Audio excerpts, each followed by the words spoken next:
You know, What's going on, man? I'm a little It's Frank disappointed. Starfire. Nice to meet you. And, I'm a simple Welcome guy, back and to I the world live of my Frank life by really Starfire. simple means, you know what I mean? It's an And, amazing I live by place. simple mottos and credos You and know, phrases and everything place because it works for me, you know what I mean? wonderful Lately, cactus. I've adopted a new... Hey, what up, y'all? What's going on? It's your boy Frank Starfire, and this is the Just to Be Frank podcast. Welcome. Thank you for joining me as ever. Today, I've got a very special guest with me. She is well, you know what? I don't want to do a disservice to exactly what she does, or more importantly, who she is. Um, I will tell you that we did definitely met through a mutual friend, and we'll definitely discuss that. But this is a very multifaceted young lady, and I'm going to give her a chance to really just go in depth and everything into as she is. So, without further ado, I present to you Renee Sophystra Browne. And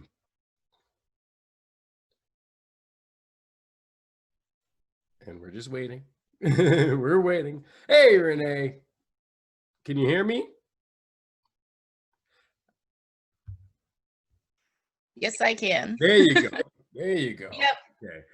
I can't. It's a little hazy where you are. You got a lot of sunlight coming in, so Oh, you're let me. you're or something. The light is washing you out. There you go. Is that better? That's a little better. Okay. That's better. I wasn't sure how the brightness and darkness would be affected if I used lights or not. Well, listen, you know what? Usually more light is better, but hey, I can see you, so we'll deal with it as we can. And of course, listen, just to be fair, if it goes wonky and things start to act funny, you let me know. If you start to see me start some glitch, let me know. I'll just stop it. I'll save that, render it, and then I'll send you the link for the next one. Because technology. Yep. Technology is not always 100%. Yeah, you know what I mean? So, Renee Sophystra Browne, welcome. Now, we met through Shelly, correct? On Facebook. Yes, we did. Okay. Yeah, I mean, she's a universe unto herself, isn't she? She's so damn gregarious. Yeah, and, she is. like she brings people in like a gravitational force, man. I've known her since I've known her my whole life. Yeah, Mm-hmm. I met her through the poetry community I'm a part of, and that kind of really brought me out of my shell. And she was one of those people that kind of inspired me to keep talking about like all the things that I've gone through in my own experiences. So yeah, like keeping up, like especially now during this pandemic, keeping up with people like that just to make sure that everything's good and like you're moving forward. Oh yeah, she's a dynamo. Definitely, she's a dynamo. I don't know another word for it. She's a dynamo. You know what I mean? She's a good word. Yeah, man. I love words, man. I love words. I say a powerful force. Exactly, man. So now I was trying to introduce you, and I didn't want to do a disservice to exactly what it is that you do or who you are. So tell everybody exactly what it is that you do. Alrighty. So as of now, I'm more of like a motivational speaker, and what I've been doing is and a writer, of course, is sharing articles on surviving with lupus and other silent illnesses. Oh. I use spoken word, art. I use articles that I post online, another form, any medium really that I can think of to kind of get that message out there. Because unfortunately, even now in this pandemic, people just, the disabled, the sick, the elderly are the ones that get left behind. So. All right. Well, let's talk about invisible illnesses for a moment. So you said lupus. I think I probably know 2 or 3 people who have lupus. Could you tell people? Yeah, I wouldn't be surprised. Yeah, could you tell people what lupus is for the uninformed? Definitely. Yeah. Lupus is an autoimmune disorder, and what that means is normally when you get sick, like you have the flu or the cold, your white blood cells are supposed to fight that issue for you. Right. But in cases like mine, it starts attacking my body along with the illness itself because it can't really tell the difference. And there are several different forms of this disease. It can affect organs, your skin, your brain. It can affect your joints. So a lot of the time, it's really difficult to diagnose just because there's so many different symptoms. Go ahead. Is there a way, like, is this is something you're born with? Like, oh, no. No, you can contract lupus. It's a little, and the thing is about, like, the reason I've been talking about lupus so much also is because of the fact that they still haven't figured out what actually causes lupus. They think it might be genetic. They think it could possibly be environmental. They think that it's depends on your race because it is prevalent in Black and brown people, especially women of color and Black women as well. Well, let me ask you this then: Is it possible that it could be environmental factors? Because I wonder, what is the percentage of people that are in Africa that have lupus, as opposed to here in the Americas or in other parts where we're above the equator? Like, environment, I think could certainly play a big impact on that. And then, of course, then I question, what's the percentage of people who have lupus in other countries where they don't have all the massive amounts of food additives and in there? You know what I'm saying? I wonder. Yeah. That's an interesting. You actually make a really good point because honestly, like, I would, if I had to put my own label on it, I would kind of attribute it to an environmental impact because of the fact that I can tell with my parents. Like, both of my parents are pretty much both physically healthy. They grew up in the Caribbean with no, like, sugars and additives. They bake their own bread. They milk their own cows. Right. And then as soon as they came to this country, they started getting allergies. Like, my mom no longer can eat shellfish. She can't really put certain lotions and creams on. My dad's allergic to grass. He grew up near a rainforest. So it doesn't really make much sense, but something's happened that's kind of transformed once they came to the United States. And then on my own part, I found another thing about lupus is that I'm allergic to sunlight. And I found that the sunlight here bothers me more than it does when I go to the islands. Like, when I went to the islands, I didn't really have to use sunscreen or anything. I just kind of, was doing my thing. And then in the States, it gives me headaches, nausea, fevers, chills, like the whole nine. And then, I ain't gonna lie, that does sound like you should not be above the equator. Yeah, like I live a nightlife, honestly, because everything I have to do has to take place at night. I even used to, like, go to the bank at night, go to the grocery store at night, set my doctor's appointments as late as possible, everything I could do to make sure that I'm not in the sun, because as soon as I get out there, I just start feeling ill. That's frightening. Yeah. That's not even, like, the most frightening thing about the disease, but yeah, that's kind of like one of the downsides of it, I will say. I mean, I don't like the sunlight because it's bright. I just don't like bright lights. I'm sitting here in my studio. I've got bright lights all over the place. I'm aggy about that, but I gotta present. You know what I'm saying? Right. So, you gotta show up. I gotta show up. I mean, bright lights, what is it? Hot town, summer in the city. Yep. Jazz, And it still isn't acting like fall yet. So. Where are you located? I'm in Virginia, so yeah, it's still pretty warm out here. Like, nothing's really changed weather-wise. It's chilly at night, but other than that, I'm not far. I'm in Pennsylvania, so and I'm in the mountains. So what I noticed, now I'm originally from New York, so what I noticed is that the cold up here is not the same type of cold that's in the city. You know what I'm saying? Like, it's very, very different. Like, it could be 30 degrees up here. I'll go outside with a t-shirt on and I'm comfortable. 30 degrees in the city, I need a, bubble coat, leather, and a fucking, That's because of all, like, the wind passing through all them buildings and stuff. You know. Yep, that gets really real. It's like New York, I've traveled to New York fairly often to visit family up there, and the one thing I can tell you is like when it's winter, it gets real. Frigid out there, son. Man. Boy, Yeah. strap your Timbs on. Better strap your Timbs up good. Basically, zipped up to the neck. Yep. And have something around your head too. Now, listen.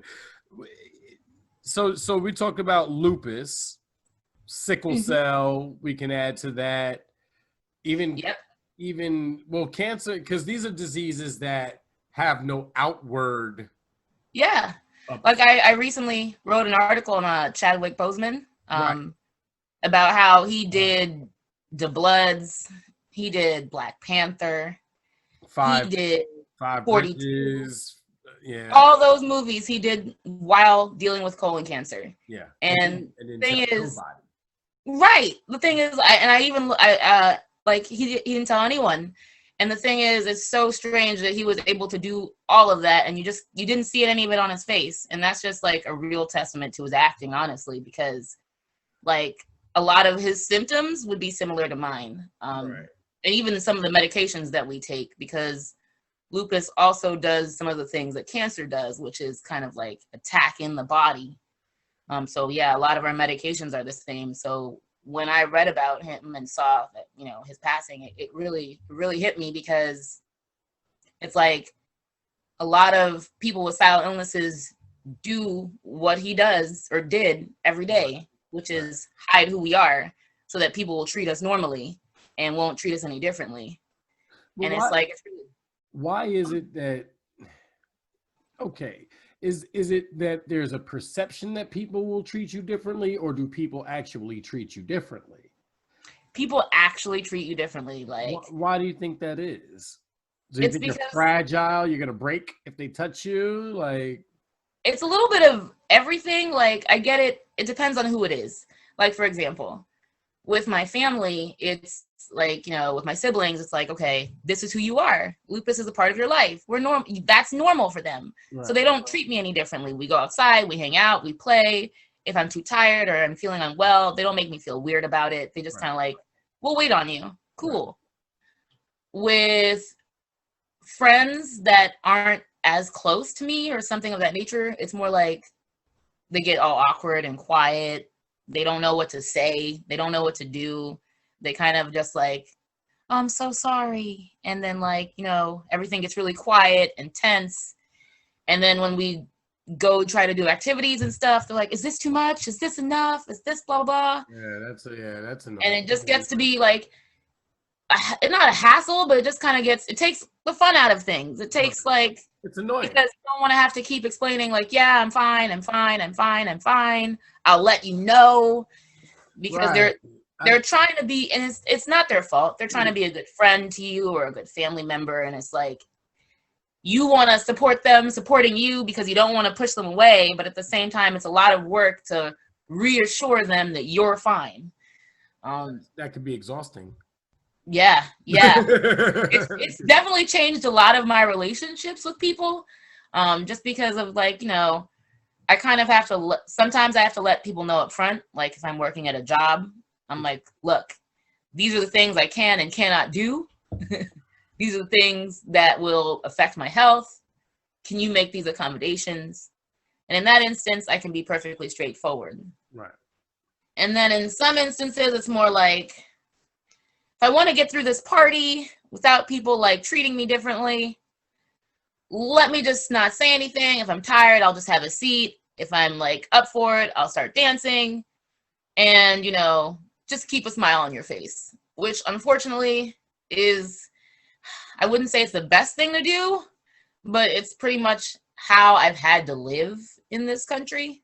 Is like, if you're sick, if you're nauseous, if like you're having a fever or stuff like that, it's kind of like you push it down.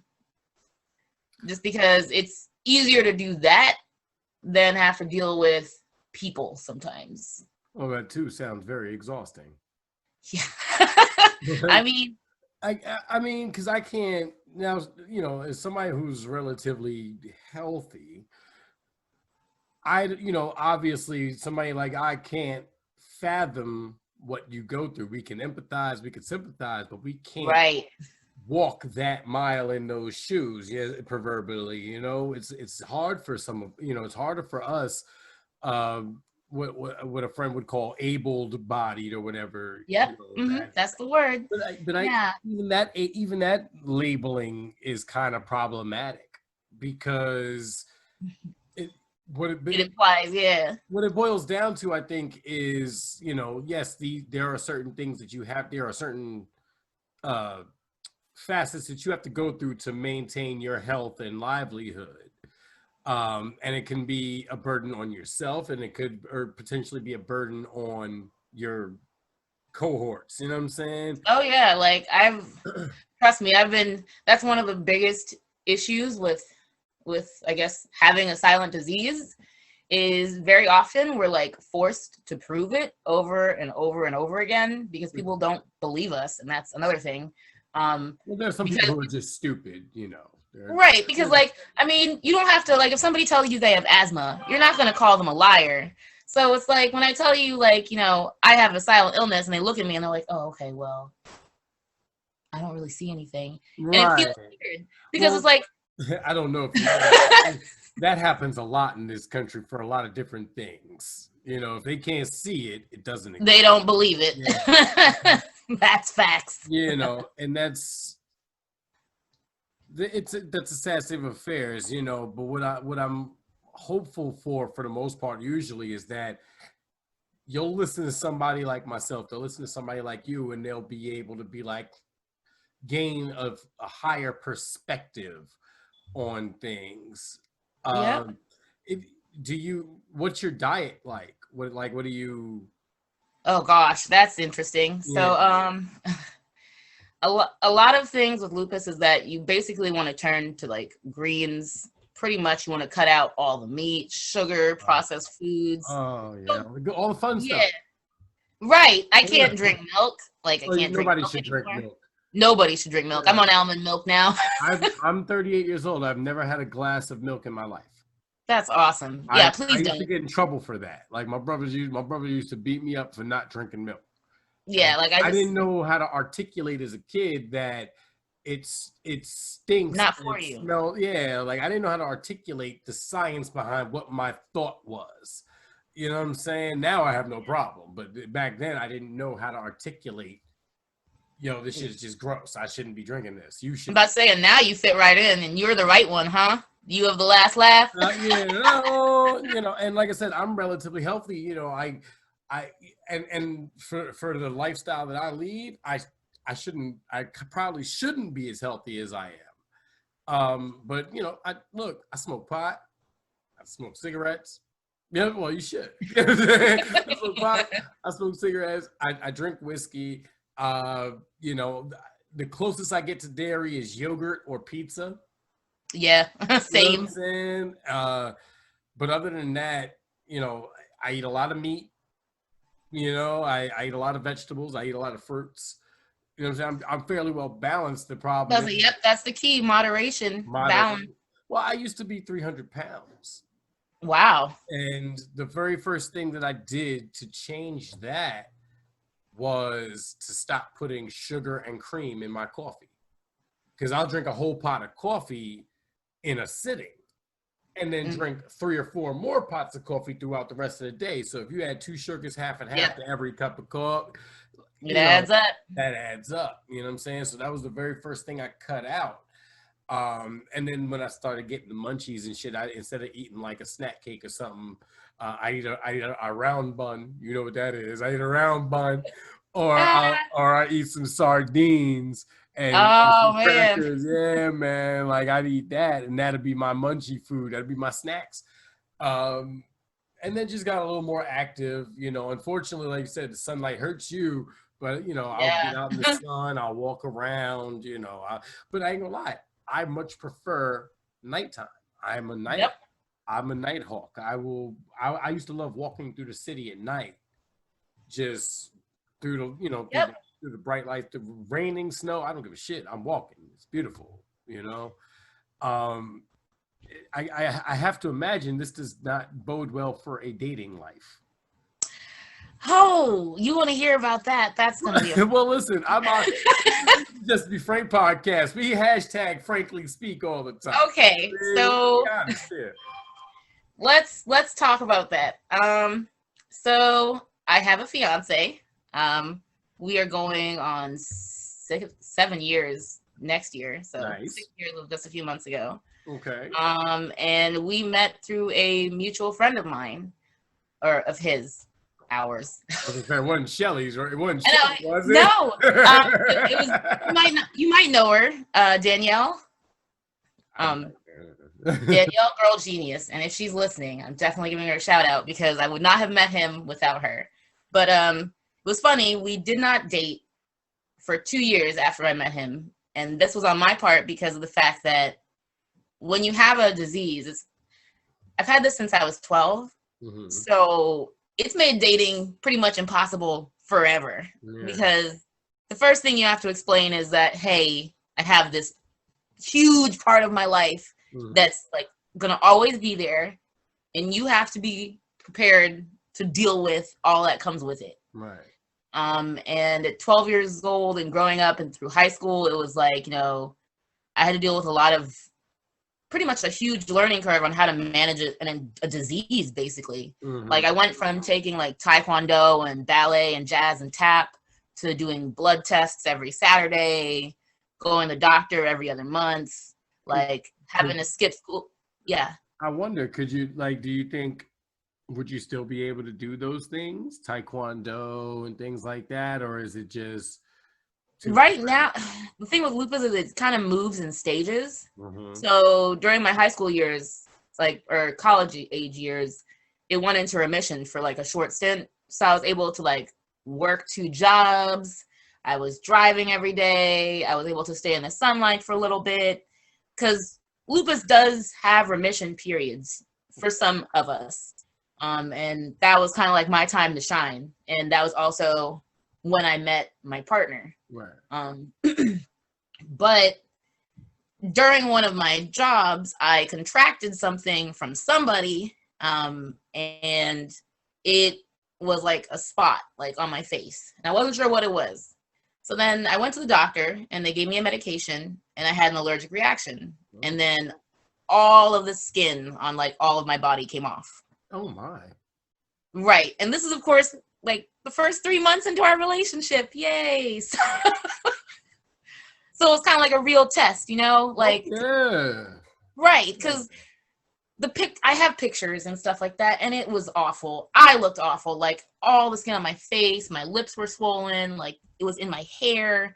Like I was bedridden for about 3.5 months. Oh my. I when I got out of the hospital, I spent like about a year, just basically not really. I couldn't open doors on my own. I couldn't walk on my own, couldn't bathe unassisted.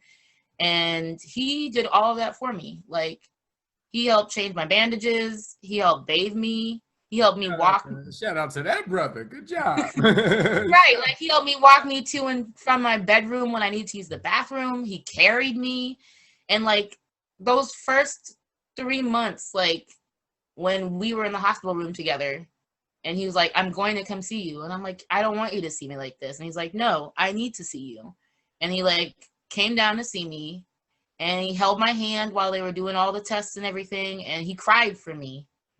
And I was like, this is the man I want to spend my life with. And I'm absolutely positive about that. Like I've never been more sure about a person like in that aspect, because I didn't have to ask for anything, and I still don't. Like he takes care of me when I need him, and we take care of each other. Like because of my medical know-how, like I help him take care of himself. I mean, listen. I know like every dietary, like medical, and plus I was a pharmacy technician for like 8 years. So I'm like, I'll take care of you and you take care of me.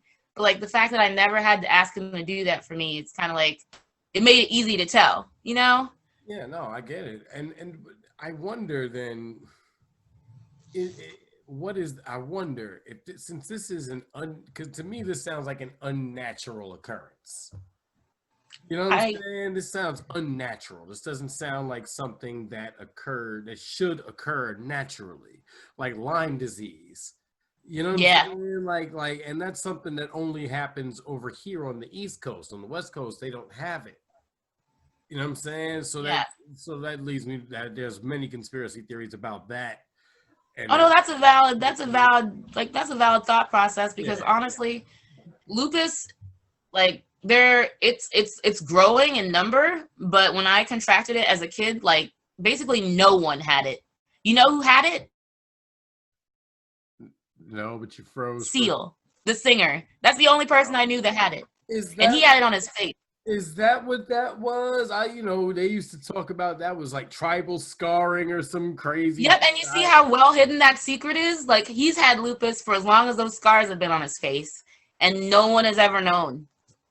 I Like, definitely never knew that. right. Yeah, And like he never really talked about it either, like during his career.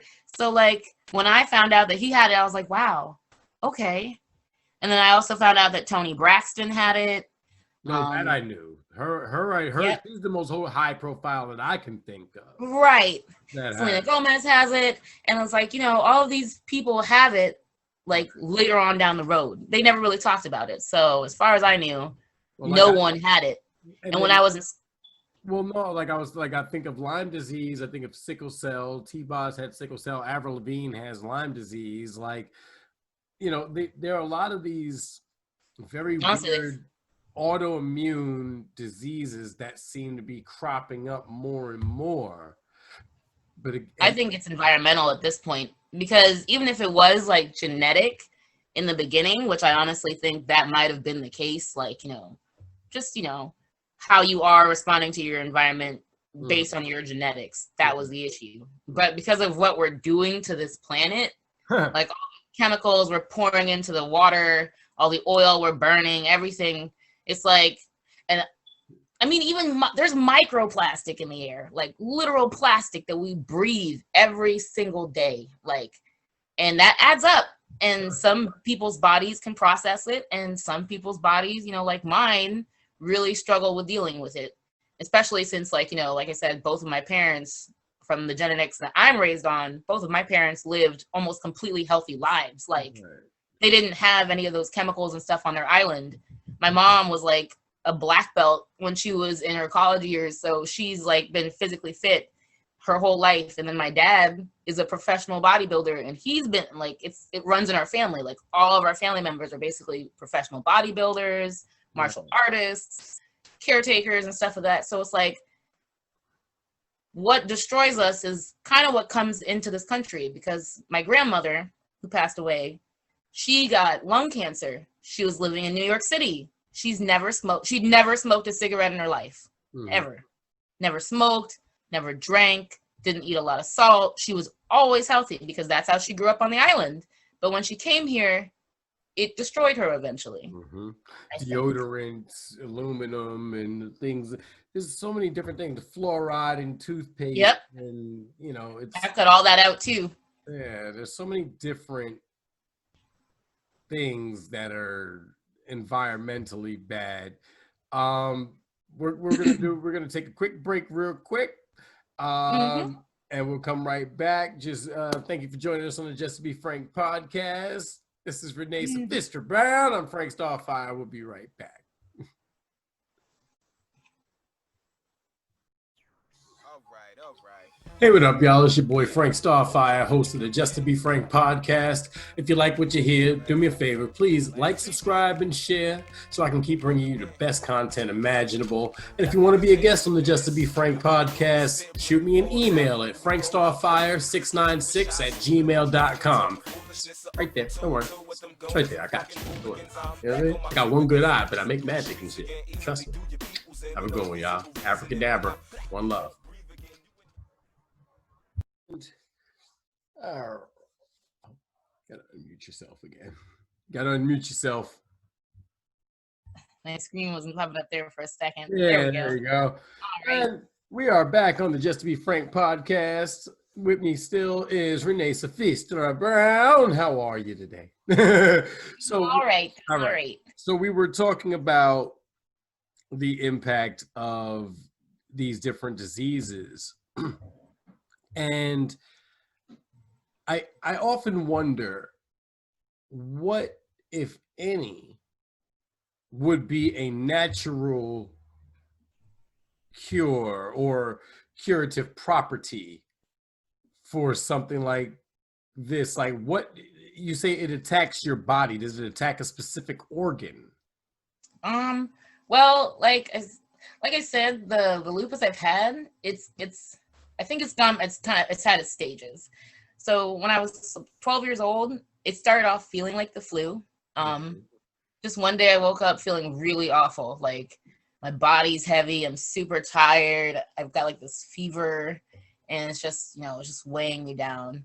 And it didn't go away, like the flu was supposed to. After a few weeks, it just kind of stuck around. So like Right.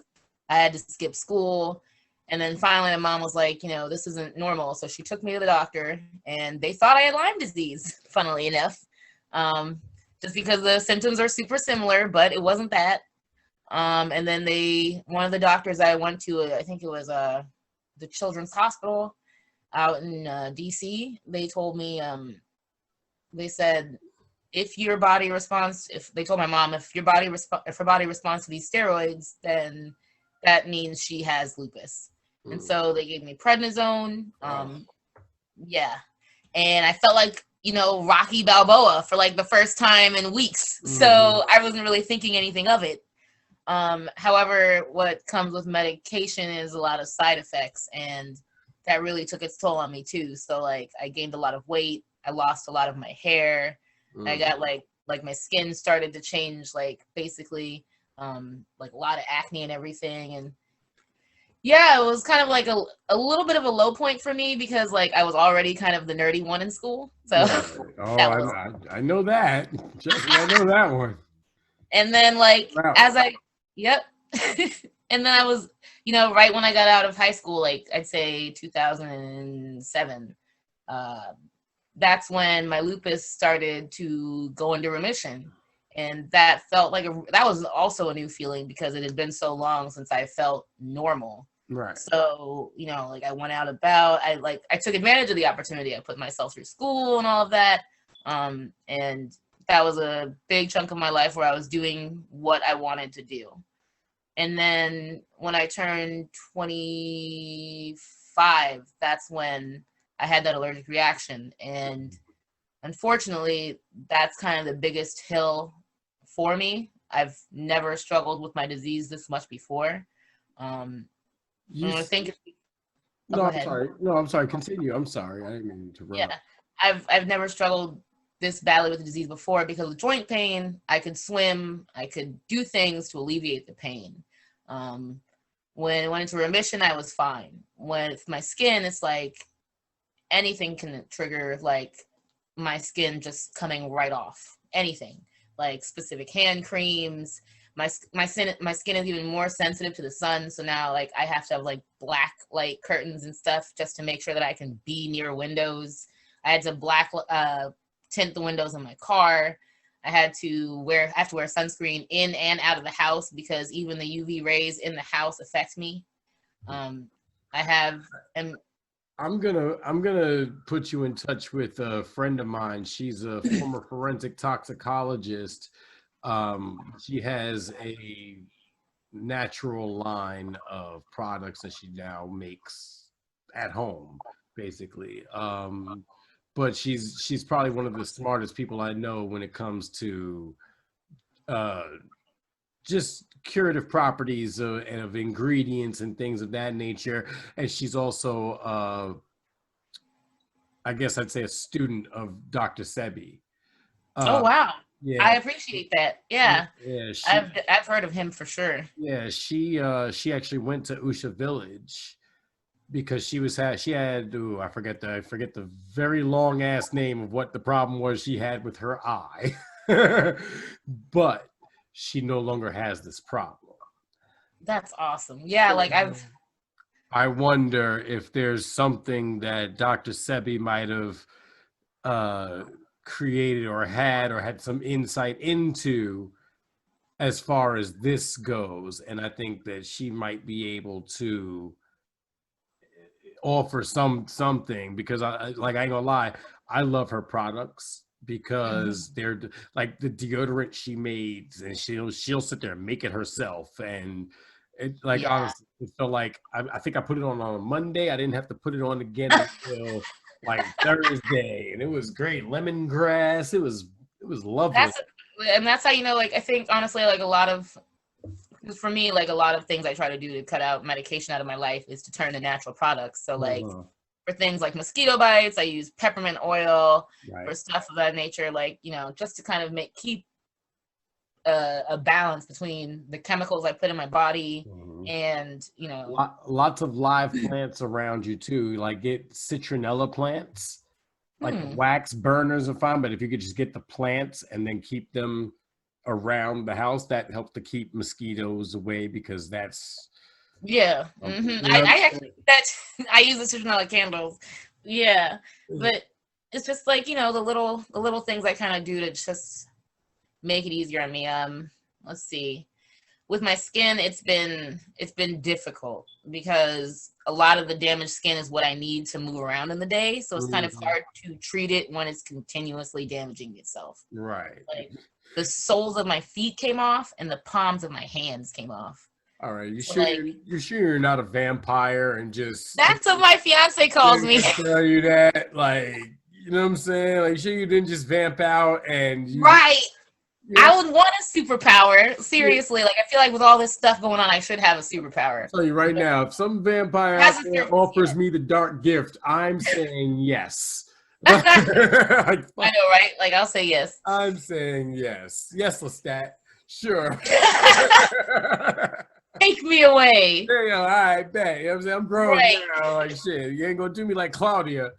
You know what I'm saying? Oh my gosh. Well, you know what? Her lot in life, like, she weren't ready. It wasn't until I'd be ready. It wasn't until I got grown that I finally understood what she went through. Yeah. You know what I'm saying? Like, I didn't understand why she was so mad when I was a kid and seeing that movie. So she's a kid forever. What's the big deal? Right, but she never gets to make love. She never gets to, you know what I mean? Have a family, build a life, have a home. It's great to be immortal until you realize you're a fucking kid. I read a comic one time.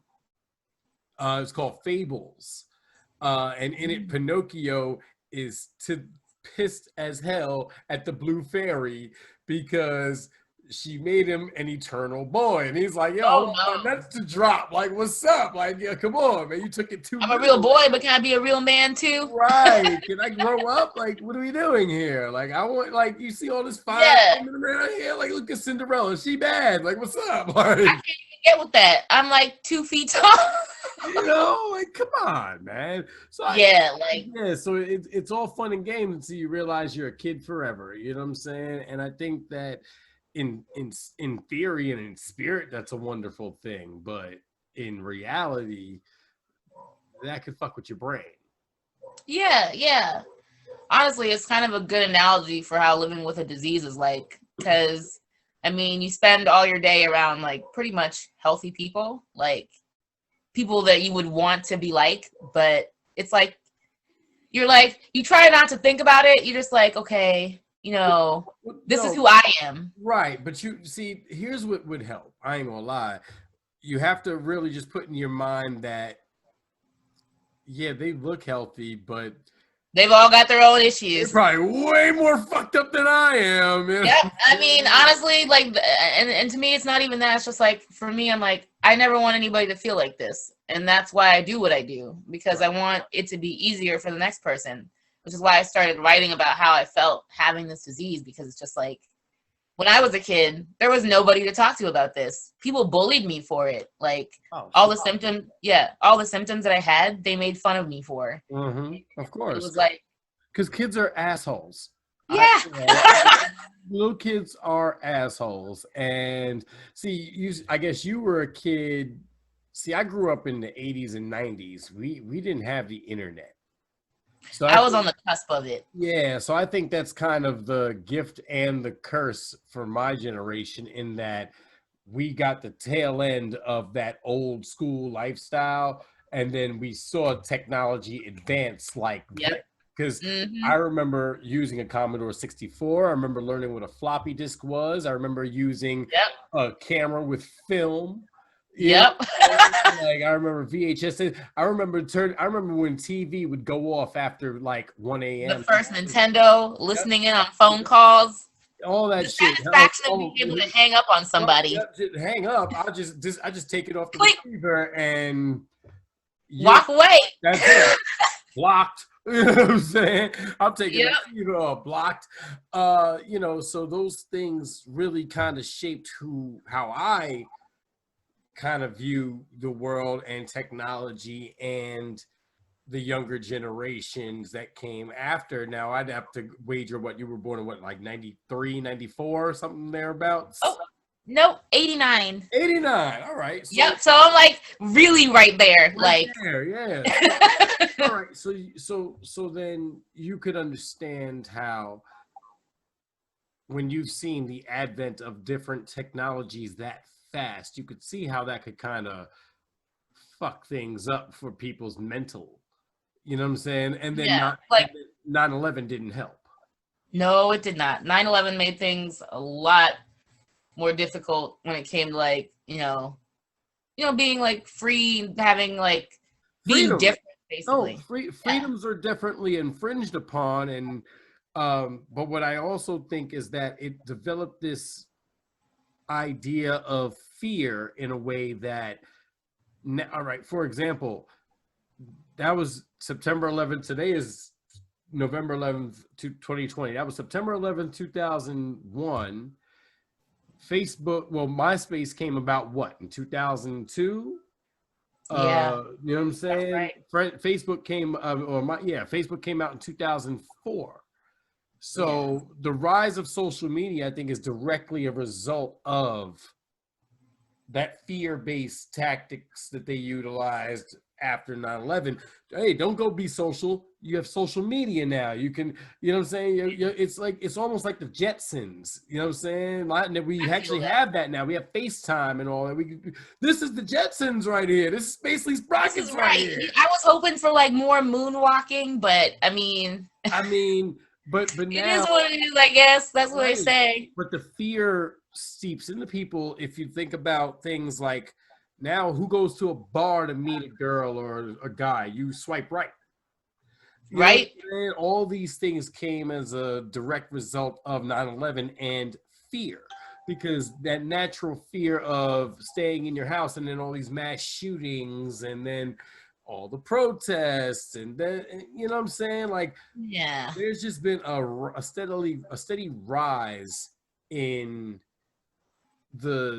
that fear, right? I definitely feel that now. Like, I feel like there's two sides to it too, because on the one hand, it's just like, with news coming in so fast, it's like it seems like everything is just going wrong all at once. They're a large part of the problem is that there's no media anymore. Like everything is editorialized. Like, there's no more Walter Cronkites, Jack Cafferty's, like, there's no more just straight news. Vetting of the story. Vetting of the facts. They vet the story. They only report the facts, and they leave you to use your critical fucking thinking. Yep. To decide how to respond to that. You know what I'm saying? Because even when I read like an article on Facebook, the first thing I do is check to see if it's real or not. Because I don't want to be I've never been like somebody that likes to gossip. I don't like gossip. I don't like spreading lies. I like to know what something is, and I like to have the facts to back it up. Right. And unless I think it's very funny. Like humor, you can stretch the imagination as much as you want. That's fine. But it's like when you come to like, when we're talking about things like, our presidential election or like this pandemic that's going around, I want the facts, and it's horrifying. I ain't gonna lie, I've tried very hard on this podcast not to talk about politics. I'm breezing over that. Yeah, man, because you know why? I'm just saying, like, it's difficult. The news is allowed to strew that out of complete. They're allowed to do whatever they want with legitimate facts now. Like, it used to be that you could run an election properly. Now it's like people can say whatever they want about it. People can tweet about it. People can make conjectures and post conspiracy theories and videos, and it just clogs up all the right information. Somehow conspiracy theories have become actual news items. It's not in the what was the newspaper that used to have Bat Boy and fucking and John Benet Ramsey's Real Killer Speaks. Oh God, the National Enquirer. You know, the Weekly. That's World probably News losing so much money now. like right, like everything is that now. Like everything is Bat Boy and fucking yeah, Shark Lady. Like it's fucking yep. Like and there's nobody that anybody wants to listen to that's saying like, hey, nah, that's stupid. Stop saying that. You know what I'm saying? Like that's actually what I've been trying to do against, like, you know, all common sense, I guess, because like that's what my articles are. Like I try to break down for every individual that I can, like in as many ways as possible, like the facts. Like when I talk about like what it's like living with a disease, I show statistics. I show video feeds of like, you know, actual people going through this, just because I want people to know that you don't have to take it from me. right. Like you can look at the facts for yourself. And like I feel like as a society, we've kind of lost that. It's like you don't need to take other people's word for it. You can find out the information yourself. That's what technology was initially like created for. So you could figure shit out on your own. Right. And but people use would rather look at shaking ass. I'm saying, or cat videos. What is with that? Or conspiracy videos, or flat earth shit, or whatever dumb shit you're on this week. Like I think that's why I'm so grateful to my mom, because she raised me to read everything. Like and question it. Right. Ask questions. Read it twice. If you don't feel sure about it, sit and watch. See what happens. Ask opinions. Right. The truth will work itself out, and you will know when you know. Right. Like, so that's kind of what I've been trying to do, is just stick close to the truth, because, you know, I don't want to be having all my thoughts and stuff be filtered through a lens that isn't the right lens. Right. But then now the question remains, then, is social media as it is now the best avenue for that? Because the algorithms that they implement don't always present, you know what I'm saying, you in the best light, or, you know, everybody in the best light. Because like if you happen to have your Democrat on Facebook, then all you're ever gonna see is anti-right wing shit, and and the exact vice versa if you have Republican. You know what I'm saying? Yep. You're filtered only what, like you and I can have literally all the same friends, and just based on two pieces of information, we won't see the same things. Yep, that's very true. You know? I think with stuff like that, it's kind of hard. You kind of like work the system. You have to kind of know what your initial goal is and follow that path. Yeah. So like when I first started using Facebook, I was using it to kind of, you know, keep in touch with friends. And then as I got older, I realized that Facebook is more of a tool, that I can make my voice heard that way, that I can get out my message to people that need to hear it the most. So I created my Facebook page, and through that, I've been able to, like, you know, help people get charities donated to help spread awareness about diseases or the pandemic, stuff that's factual information. Right. People could call me a liar technically, but they can also go and verify my information as well. Why would anybody call you a liar if, you know? You know, I'm just saying, like, on the like, you know, there's always one or two people that would like be like that. I've not seen them, of course, but I'm saying, like, in a scenario where somebody would question like what I'm saying is fact, I can always show them the truth or send them in the right direction, because everything I post has a trail. Right.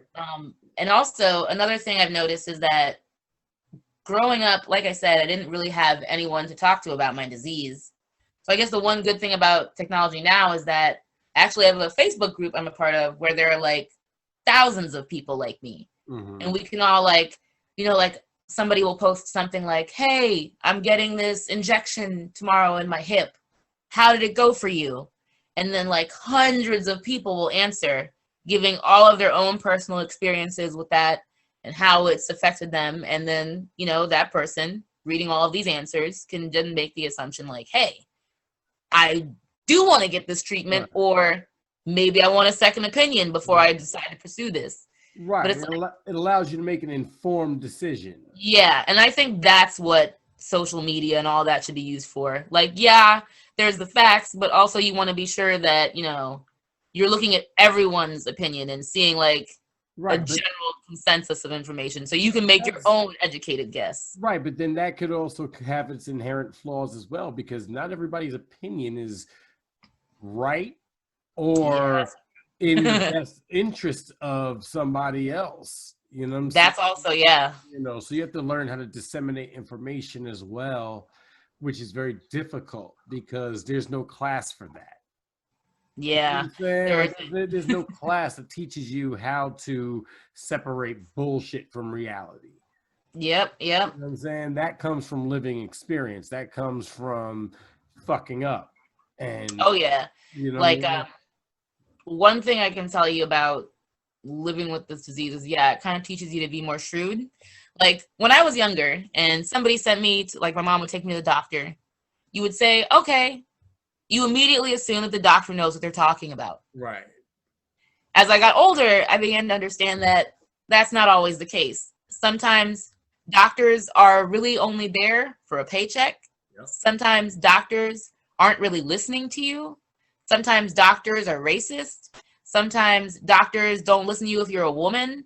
Mhm. And it's like there's so many ways that a doctor can be wrong. So Can we talk when I about walk into that for a Mhm. second? Because I've been here. I hear that a lot, that Black women are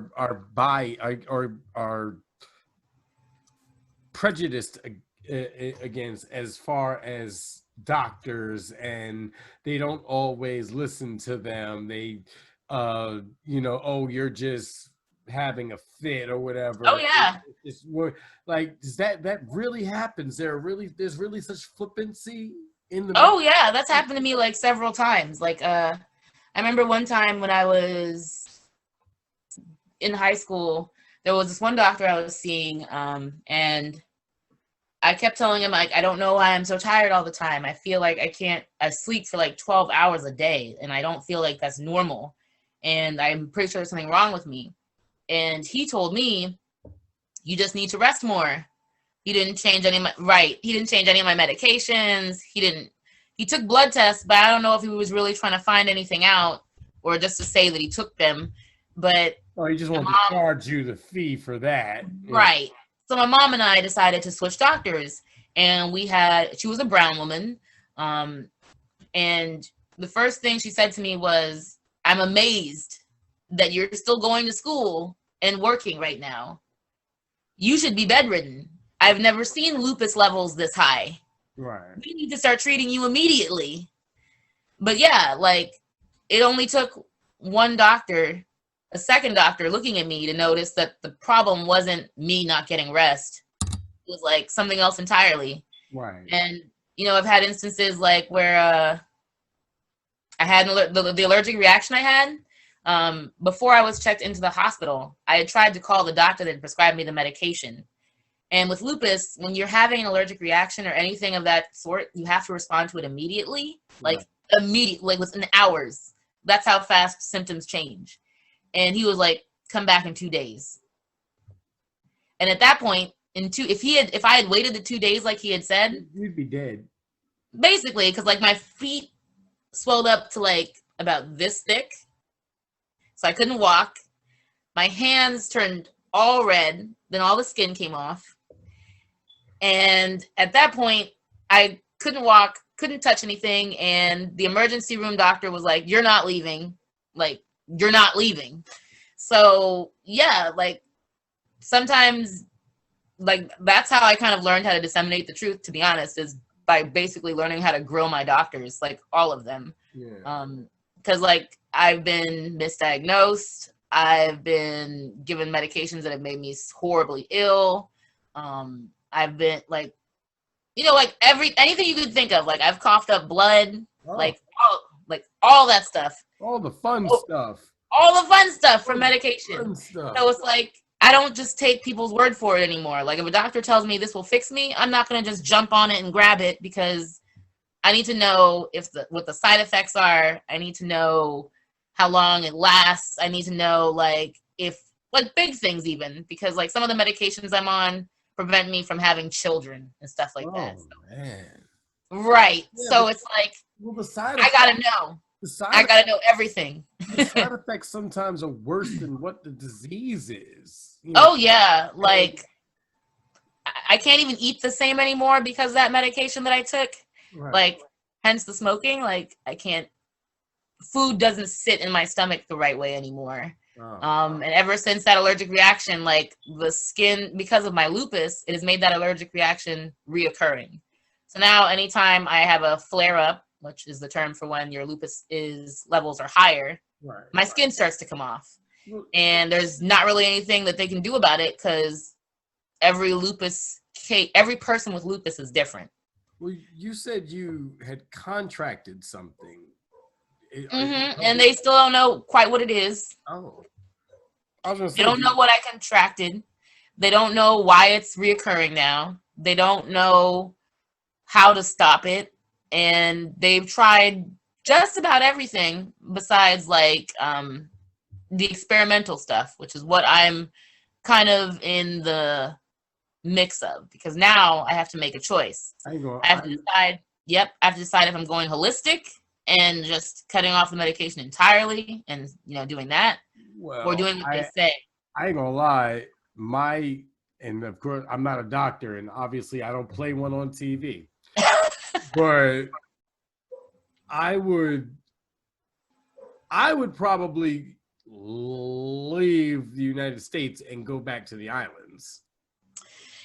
That would be great if they had healthcare. That's the other side of it. I've thought about this. Trust me, like I've thought about this, but what do you mean they don't have healthcare? Let me tell you. So the country that my family is from, Trinidad and Tobago. Okay. When my cousin was born, the doctor wasn't there. The nurse told my aunt to close her legs and wait till the doctor showed up. My aunt basically delivered the baby on her own. Well, I mean, we've been doing that for hundreds of thousands of millions of years. So for me, in an environment like that, it's almost like I can't afford to have a doctor show up in a week. Yeah, I can't afford to be flown out somewhere. I need because what I'm thinking in my mind is, like you said, since it appears that it's something that's environmental. If you get this environment, you get to a natural environment that you're supposed to be in, you should theoretically heal. Now, again, not a doctor, don't play but that's honestly, I'm with that. Like, but I think unfortunately it may have to be someplace like go to Kenya. Yeah, like someplace that's further away, but just not an island. Go to Kenya, go to Ethiopia, go. But that's still beneath the equator. But they have some of the best doctors on the planet. Yep. Trust me, my fiance and I have been talking about this. We're like, should we go to Canada where the healthcare is free? Should we go to like Africa or Japan where like the technology is like up there? Akon about to build a city in Senegal. I mean, that's what I'm saying. Like I said, the technology is up there. He's been doing some hard work out there. I've been following him. Listen, I am very, very, very proud of that, brother. Seriously, like when it comes to giving back, yeah. Because, the problem is a lot of the time, especially in this country, since it's a business itself, it's a corporation itself, it's not inclined to want to help its employees, namely us. Yeah. And, healthcare in this country is a fucking joke. Oh my God. You don't tell me that. There are some great doctors. There's a lot of great innovation going on, but it's stifled. People have no access to it. Right. It's stifled by politics, stifled by pharmaceutical representatives, and Yeah, that's why I had to quit pharmacy, to be honest, because like after a point, turning down the elderly for their insulin or denying people their care, it hurt me to do that to them. That's why I stopped selling insurance. Me, I was in insurance too, and that's why I also left, because I didn't want to be that person that's trying to help you and can't do that for you. Right. Because I Like feel I had to bad. take a step back because Right. it was too much. Yeah. And honestly, healthcare and it's a business more than it's actually the Design. caring of people. Right. There's Like more emphasis on getting you or treating you when you're sick as opposed to preventing curing. you from getting sick. Like, Yep. you know, during the whole pandemic, nobody has said anything about go outside, getting some sun, you know, eat vegetables and fruits and Nope. like nobody's talking about exercise. Like nobody's talking about these simple things you can do to To boost prevent. your immune Yeah. system. You know what I'm saying? Like, but they'll tell you wear a mask. Don't go hug family. Don't go to the funeral. Don't go to the hospital. Don't go this. Don't, and all you're gonna do is make people naturally want to say fuck you. I'm Well, doing yeah. you know Yeah. what I'm saying? Like This country could have done a lot more to prepare citizens, because like we're an affluent country. I know we are. The money is there. We could have put in like protective things for people. We could have given them the resources they need to take care of their bodies and to buy masks if they wanted to do that and stay home. Like we could have done that, and we chose not to because there's profit in illness. yep. Like I hear talk that one case of like COVID, this one guy cost his bill was $1 million. Like $1 million to treat one illness. And in my network too. yeah, and in my circumstance, it's just like I deal with that every single day, and it's one of the most stressful parts of my disease. Like my disease is stressful, but dealing with the cost of it is more stressful because it gives me real anxiety. Example. So I'm living on disability, and when you're living on disability in the state of Virginia, you cannot earn more than $1,200, or I think it's either $1,200 or $1,500 a month. Oh, if you make more than that, they take your health care away. Right. And it's like, you know, being disabled is one thing, but to tell me that I can't pursue my goals as a teacher or pursue my goals as, you know, like whatever it is I would like to do, because I'm still trying to figure that out. But it's like, I can't pursue that without them hounding me about how well I'm doing, which you would think would be their goal, to get you to do well, but it's not. They want you to be dependent on them. Of course. And so what they forced me to do is to basically deny all the jobs that are coming my way, even ones that are like paying like $25 or more. Got to turn them down. Can't make any money. And on top of that, it's like, you know, it kind of ostracizes me from other people, because right now in this pandemic, the only jobs that are out there are telecommuting jobs. And work from home. Yeah. So now I can't even like really work in an environment with other people because I'm immunocompromised. And unfortunately, all those jobs pay really well. Yeah. So I'm basically not working. And for healthcare, they still want me to go ahead and pay for everything. So it's like doctor bills and stuff. I still have to figure out how to spend that kind of money.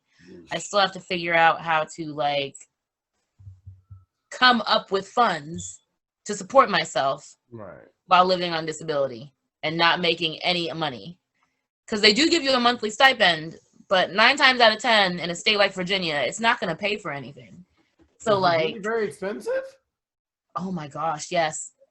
I did research on that as well, actually, because, you know, it costs about, they said statistically speaking, it costs about $9,000 to live in a city like Fairfax per month comfortably with a family. And that it's about $1,500 a month just to have rent, which would be, if you look at what I'm making, is like twice as much as what I would need to support myself. Right. So like, why do you live in Virginia then? I don't really have much of a choice. Right now I'm living with family. They support me because like I've tried to like go out on my own several times, but my illness gets in the way. The first time I tried to move out of the house, my skin came off. And so like I spent like the next 3 or 4 years recovering. And then this last year, when I had finally saved up enough to move out of the house, disability threatened to take away my insurance. The pandemic hit, and we had to use all of my savings to pay for like all my medical bills and everything that went along with it. So it's just like being ill, being sick kind of forces you to live almost in a state of poverty. Yeah. If you don't have a good job, like when you're healthy, then, or if you don't have great insurance under the job you're working under, it's basically like you have to make decisions on what can wait. And what I mean by that is like, for like my teeth, the prednisone I take breaks down bone. Right.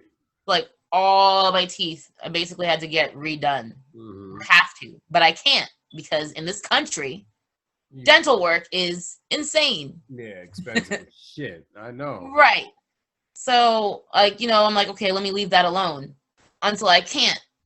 In which case, like, that's an infection. And Right. So, with an infection, I actually ended up getting a huge abscess up here because I had to wait so long.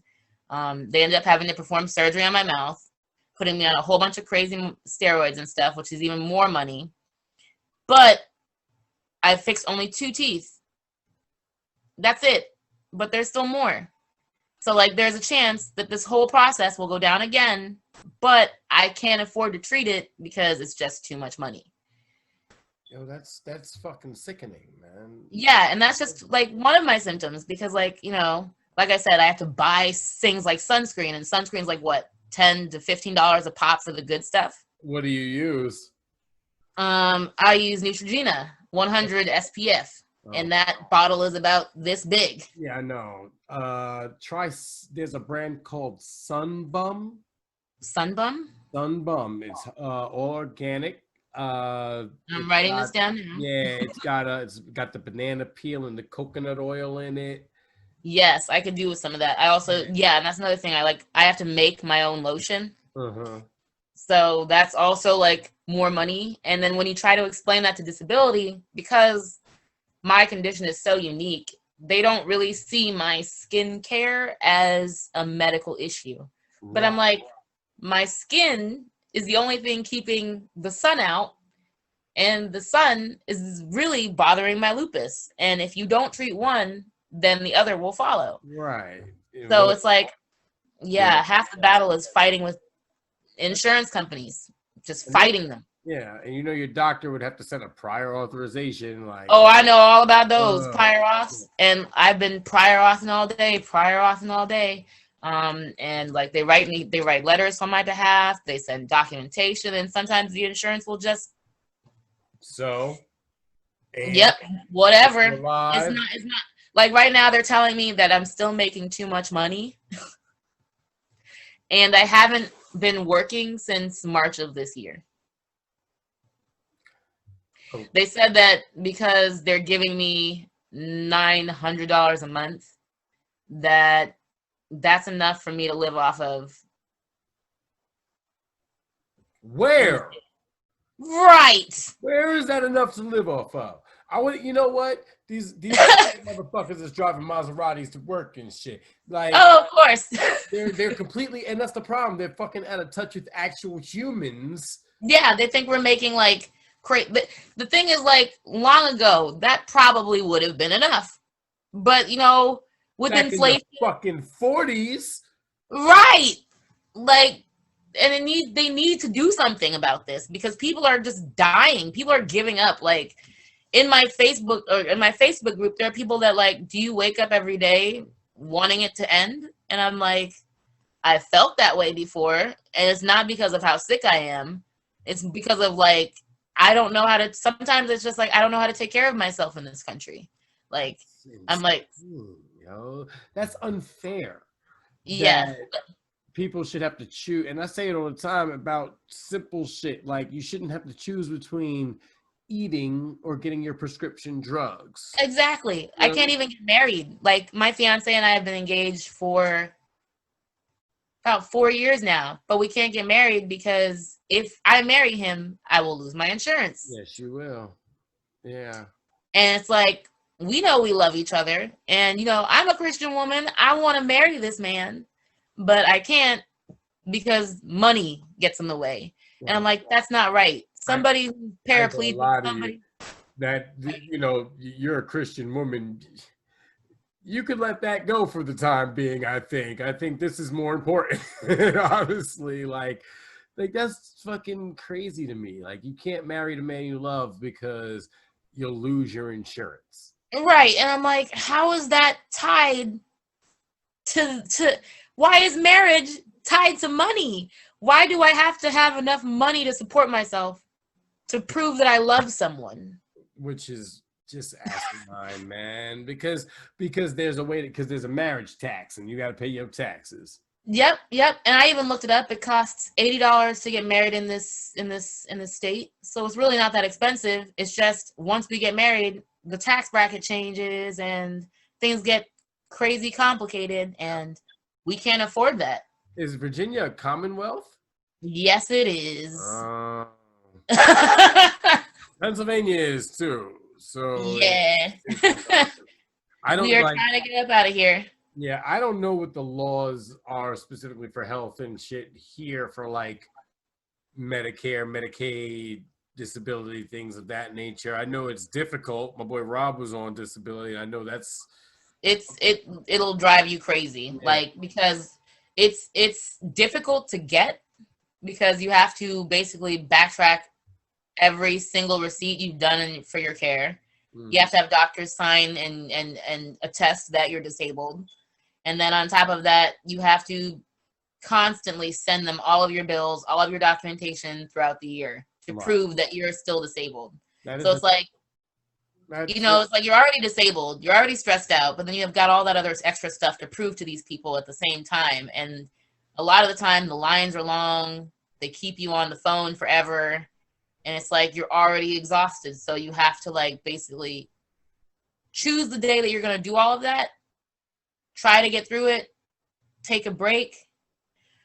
Try and go back like the next day or whenever you can. And then start the process all over again. And with me, they kept losing my paperwork. They kept losing all of my documents to the point where I started taking pictures of them with my phone and emailing them. Right. And then I had to find lawyers to do it for me. And it took me about 1.5 years to get on disability. After all my skin and everything came off, I had to reprove it just because I got a job that was paying me well. But the job was a sitting job. I was at a desk all day. So of course I can work it. Right. But they didn't take any of that into account. All they saw was me making money. And they were like, we're going to take your insurance away. You have to prove to us that you're still sick. And I wasn't even I was making like maybe $200 over. So it wasn't like I was making like crazy money to begin with. See, I was making finally enough to support my needs. And motherfuckers wonder that why made people them sell upset. drugs. That's why people sell drugs. Right, basically. That right I there. mean, yeah, because it's like they do everything they can to force you to basically break the law. Because how else can you get ahead? Like, I'm never going to be healthy enough to get off of disability. And I need money to get off of disability. Right. And that is the double-edged sword. Right. Because like I've been trying to pursue my teaching degree for 10 years. And it's because even schools don't cater to the ill. Like when I got sick, they told me I had X amount of time to turn my work in. And when I couldn't do that, they failed me. My brain was swelling in my head at some point, and they were asking me to sign legal documents. No, you can't do that. They didn't care. And that's literally the definition of duress. Yeah. That's signed under duress. They did not care. And you should tried to appeal it. I tried to appeal it several times. and they kept losing the paperwork to the point where like they were legally allowed to declare that I had not pursued an appeal. Somehow that seems illegal. It seems very. Oh, trust me. And I looked up, and afterward, I looked it up to see if other people had gone through the same thing, and there were like hundreds of other people who had also been treated in such a manner due to like their illness or disability. That's a class action lawsuit. Yeah. Maybe I could pursue that, but it's just like, you know, after they failed me, they're still making me pay for the class. Oh, fuck that. No, you failed me and you made me try and sign something with my brain swollen. Fuck you. Eat my You're not getting a dime from me. Like, no. Yeah, I tried, but then like they were going to like garnish me and all that, and there was not. I had the documentation, I had the emails, I had all the proof I needed, but I don't know. It's just because I guess I don't have money. They're allowed to tell me no. They can outlast my ability to wait on them. Yeah, you know what? You know, you got to be fucking an Olsen twin or something to get off. Basically, man, like you got. So yeah, Huffman and shit. Like, because that to me that sounds sickening and repugnant. Like I can't. I don't know any other word for it. That's repugnant. Yeah, like trust me. Like there have been nights where I've literally like cried myself to sleep because I'm like, I don't know how to pay for this. Like, and a lot of things I don't buy anymore. Like I don't buy new clothes. I haven't fixed my car in ages. Like I've kind of had to let things go because especially during this pandemic, I can't go out and get a job. Because I could usually get like, you know, something like doing office work for like maybe $9.25, stay under the line. Right. But with this pandemic, they're trying to pay people more to do work at home, right. And that's too much for me. And it's not legal for them to pay me less. Right. Like I've had to leave jobs. Like I had a great job at a dealership, and they had to let me go because they legally, under their company, could not pay me less than they were paying me. Right. And it's like I've been giving up jobs that I love, and pay me off the books. What are we doing? Like, I'm saying like that, and you know, I wish I could. Like I've been doing like little stuff to like kind of get by, but it's just like it's not enough. It's not enough. And something. And if you try and get more help, you'll probably lose your insurance. What the? Yeah, I'm serious. It's literally a rock and a hard place. Africa. Like, I'm telling you, Canada. Like honestly, the only thing our big plan right now is for like my fiance to like basically speed himself through school, get a good job, get me on his insurance so that I can finally say no to these people. Oh, he's still in school? He's almost done. He's gonna be done in that because he wasn't in school before. He was just working. But then when he realized like how much care goes into like being with me, he was like, I have to go back to school. I need a better job. Like, because if I want to support you, to have you do what you want to do and the dreams that you want to have, like, you can't work and you can't live like this. What does he do? Right now he's a manager at Papa John's, and he's also doing DoorDash, and he's also going to school. And he also does. He also volunteers for a nonprofit poetry slam Richmond, and he does that online now because of the pandemic. So he never volunteering for shit. I need to get paid now. I would say that too, but they're kids, and like I'm being facetious. I'm joking. Like that's fast. Them kids, you know. Gotta let the kids. Wu-Tang for the children. Yep. So like, yeah, he's basically working like 4 jobs. 4 different hats all at once. Still has to keep a happy wife. Ain't that some shit? Yep. Yeah, he does. He still does the laundry, does the dishes, cleans the bathroom. Because like with my hands, I can't do that. Yeah. So it's just like, you know, he's my rock. Dr.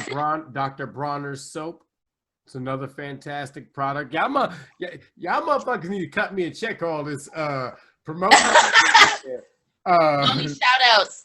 I know, right? So I'm writing them down. They are definitely What was that one you said just now? Dr. Bronner's. Bronner's. Bronners. It's fairly expensive, but it's very good soap, and you can I use it for dishes, laundry, shampoo, conditioner, you know what I'm saying, shaving, like Okay. clean the floor, wash the car, like it's Wow. Yeah, I've used it as toothpaste in a pinch. I don't recommend that, but That's fair. But it worked. You know what I'm saying? It's they got the unscented one, but it's very, very pure. Basically, it's really, really good. It's a lot of oil based, so it's moisturizing. Helps with that. They've got almond, citrus rose, mint. Oh wow. Lavender.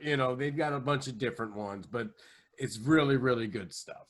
And that I'm definitely gonna have to try. Yeah. Because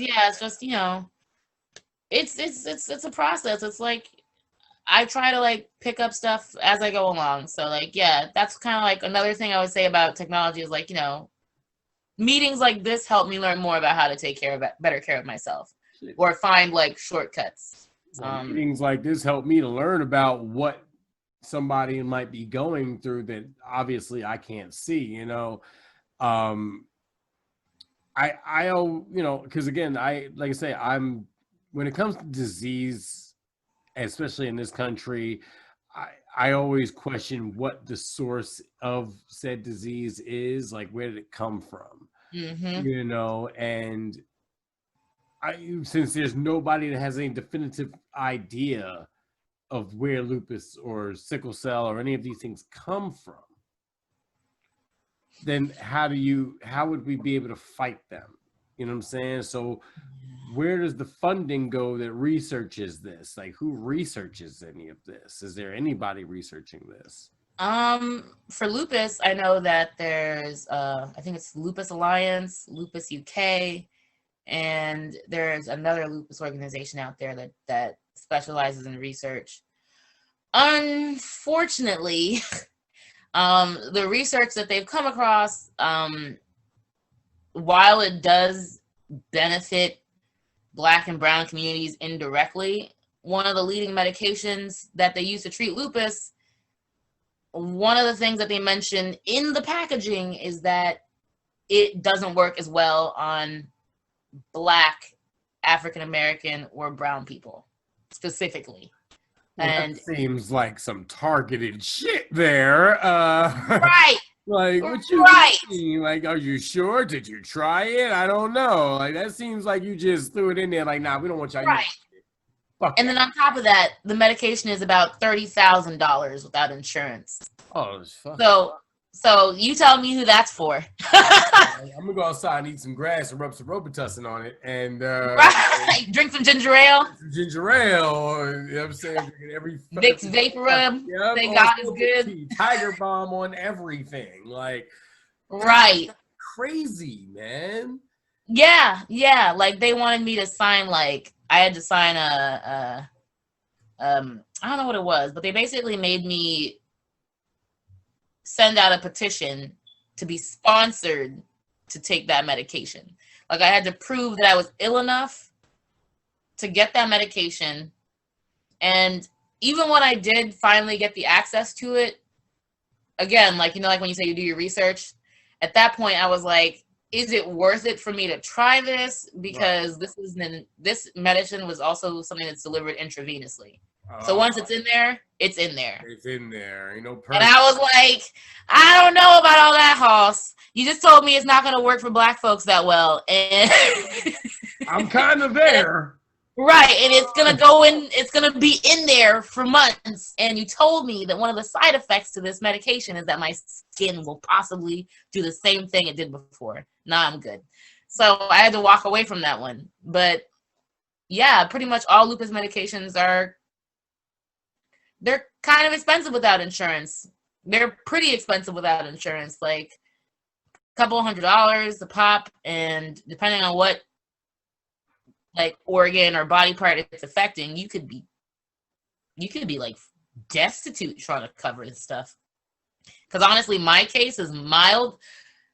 in comparison to other people. Man, are you I had a good sure? friend of Because this mine. does not sound mild. Like, it's not. No, 'cause yeah, like a good friend of mine, she passed away, and she found out that she had lupus later in life because, like, again, like the symptoms, like backaches and body pain, people tend to push to the side because they're thinking it's normal when really your body is fighting you and you're just not aware. Mhm. And she found out in her 40s, and she didn't have the support that she needed.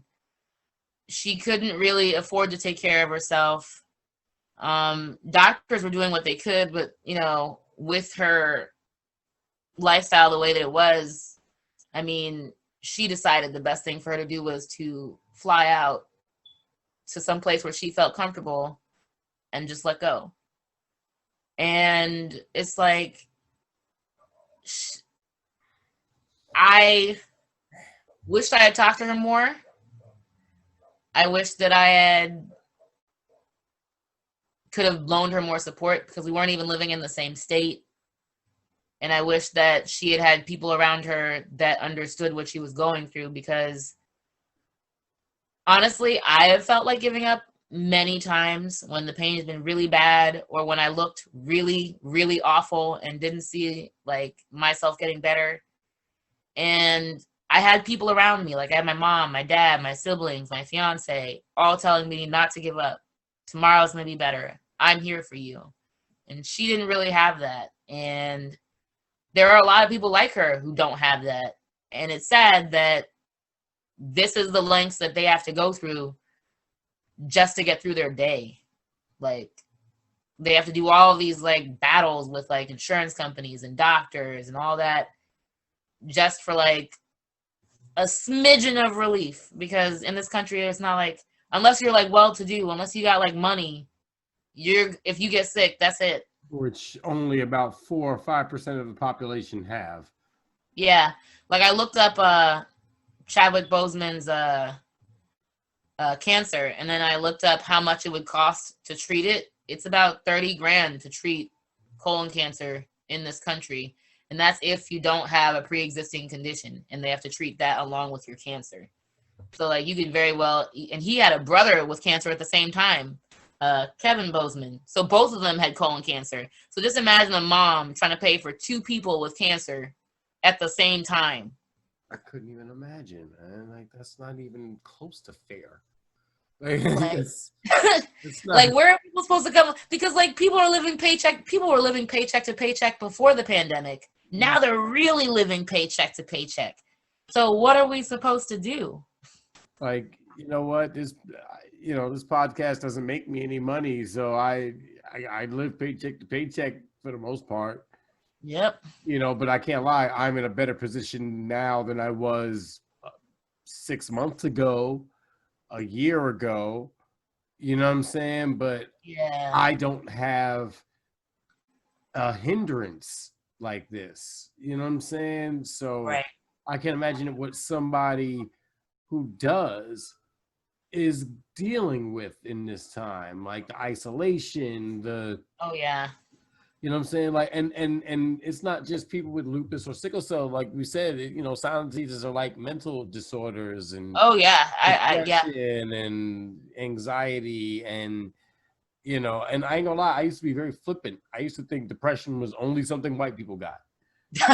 You know what I'm saying? No, it's definitely a black and brown struggle. We've just been so Yeah. comfortable and living in it for so long. Right. I didn't know what to call it. You know what I'm saying? We wouldn't know what to call it. They tell you in our community, go to church. You got the blues.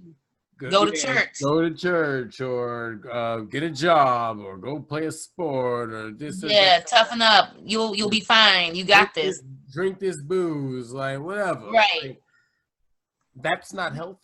You know what I'm saying? And I think that we have to learn to listen when kids are talking about their especially young men, because telling them to man up, stop crying like a girl is not helpful. You know what I'm saying? And then, like, later down the road, when they become men that are insensitive and don't care about their wives, or Right. like, You wonder the fuck why. and it's like, no, you really shouldn't have to wonder, because you raised your kid to not care about your feelings, to not care about their feelings, right. and to just do what looks manly. And that's not going to help anybody. And that's a very false sense of masculinity, because what it leads to is a lot of stunted motherfuckers who don't know how to properly express what they're feeling. You know what I'm saying? So they, you know, and that's another problem that, and it's not just in the Black community either. Like, you know, white people go through this too.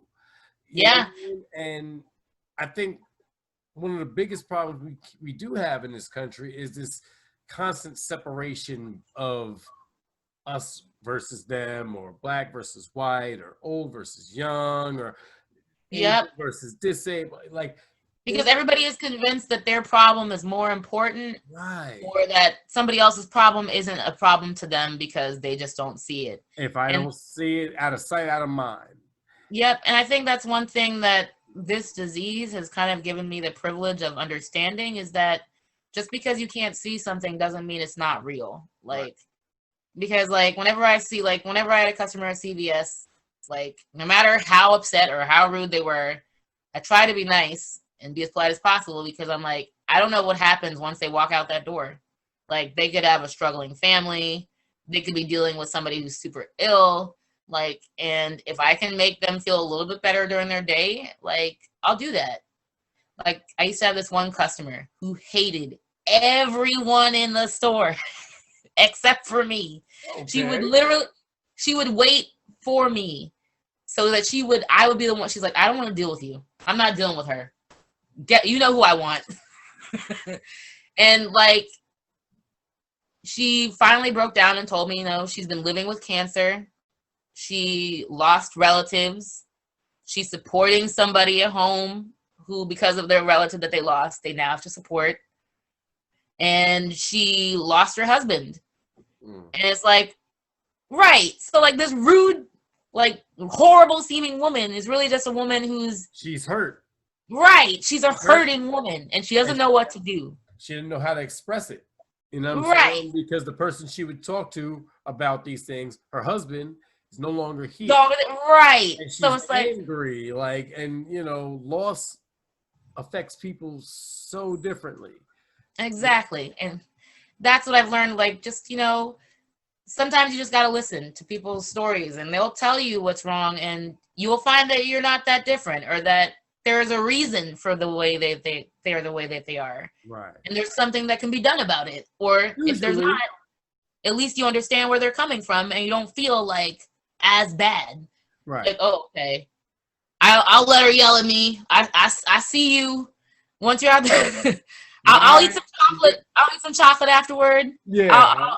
I'll be good. Yeah. I know you won't be. Because I'm going to go home and smoke a joint and forget about it. But right. I know that I can forget about this. I know that she won't. So let me just be that person for her now, so that she can be the person she needs to be when she gets home. Right.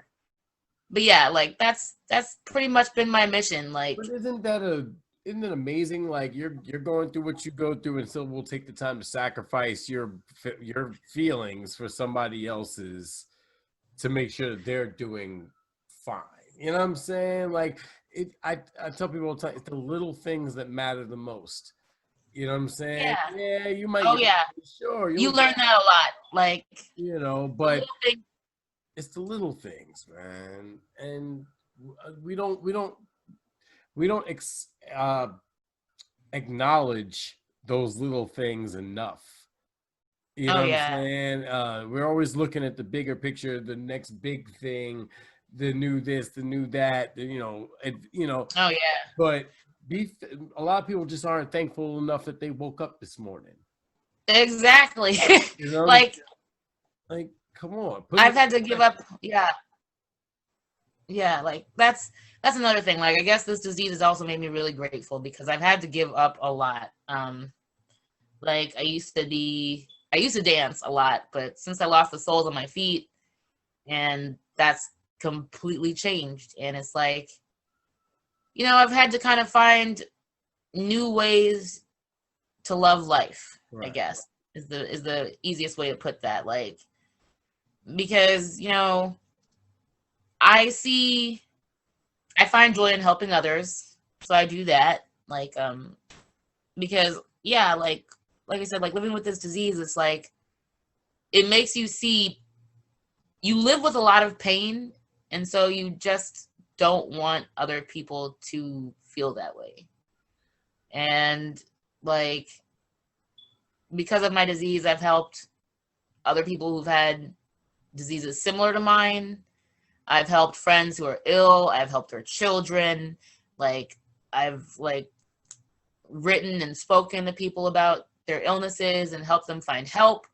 I've, you know, been able to relate to people in a different way because of the fact that I've gone through a lot of similar experiences. Like, when somebody's talking about like issues with, like, you know, dealing with cancer or dealing with the loss of a loved one, or, you know, symptoms or anything like that, I can be like, yes, I understand where you're coming from.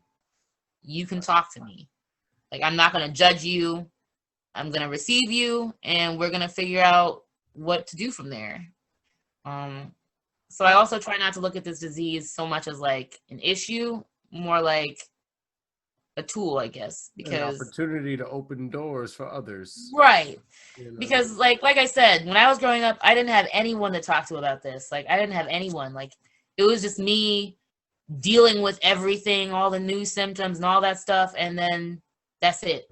I didn't have anybody to talk to about it. And if I could try to talk to my parents, I mean, like you said, you get sympathy and empathy, but it's like they don't understand. Like, and when they want to be like there for you, it's like, oh, my poor baby. Right.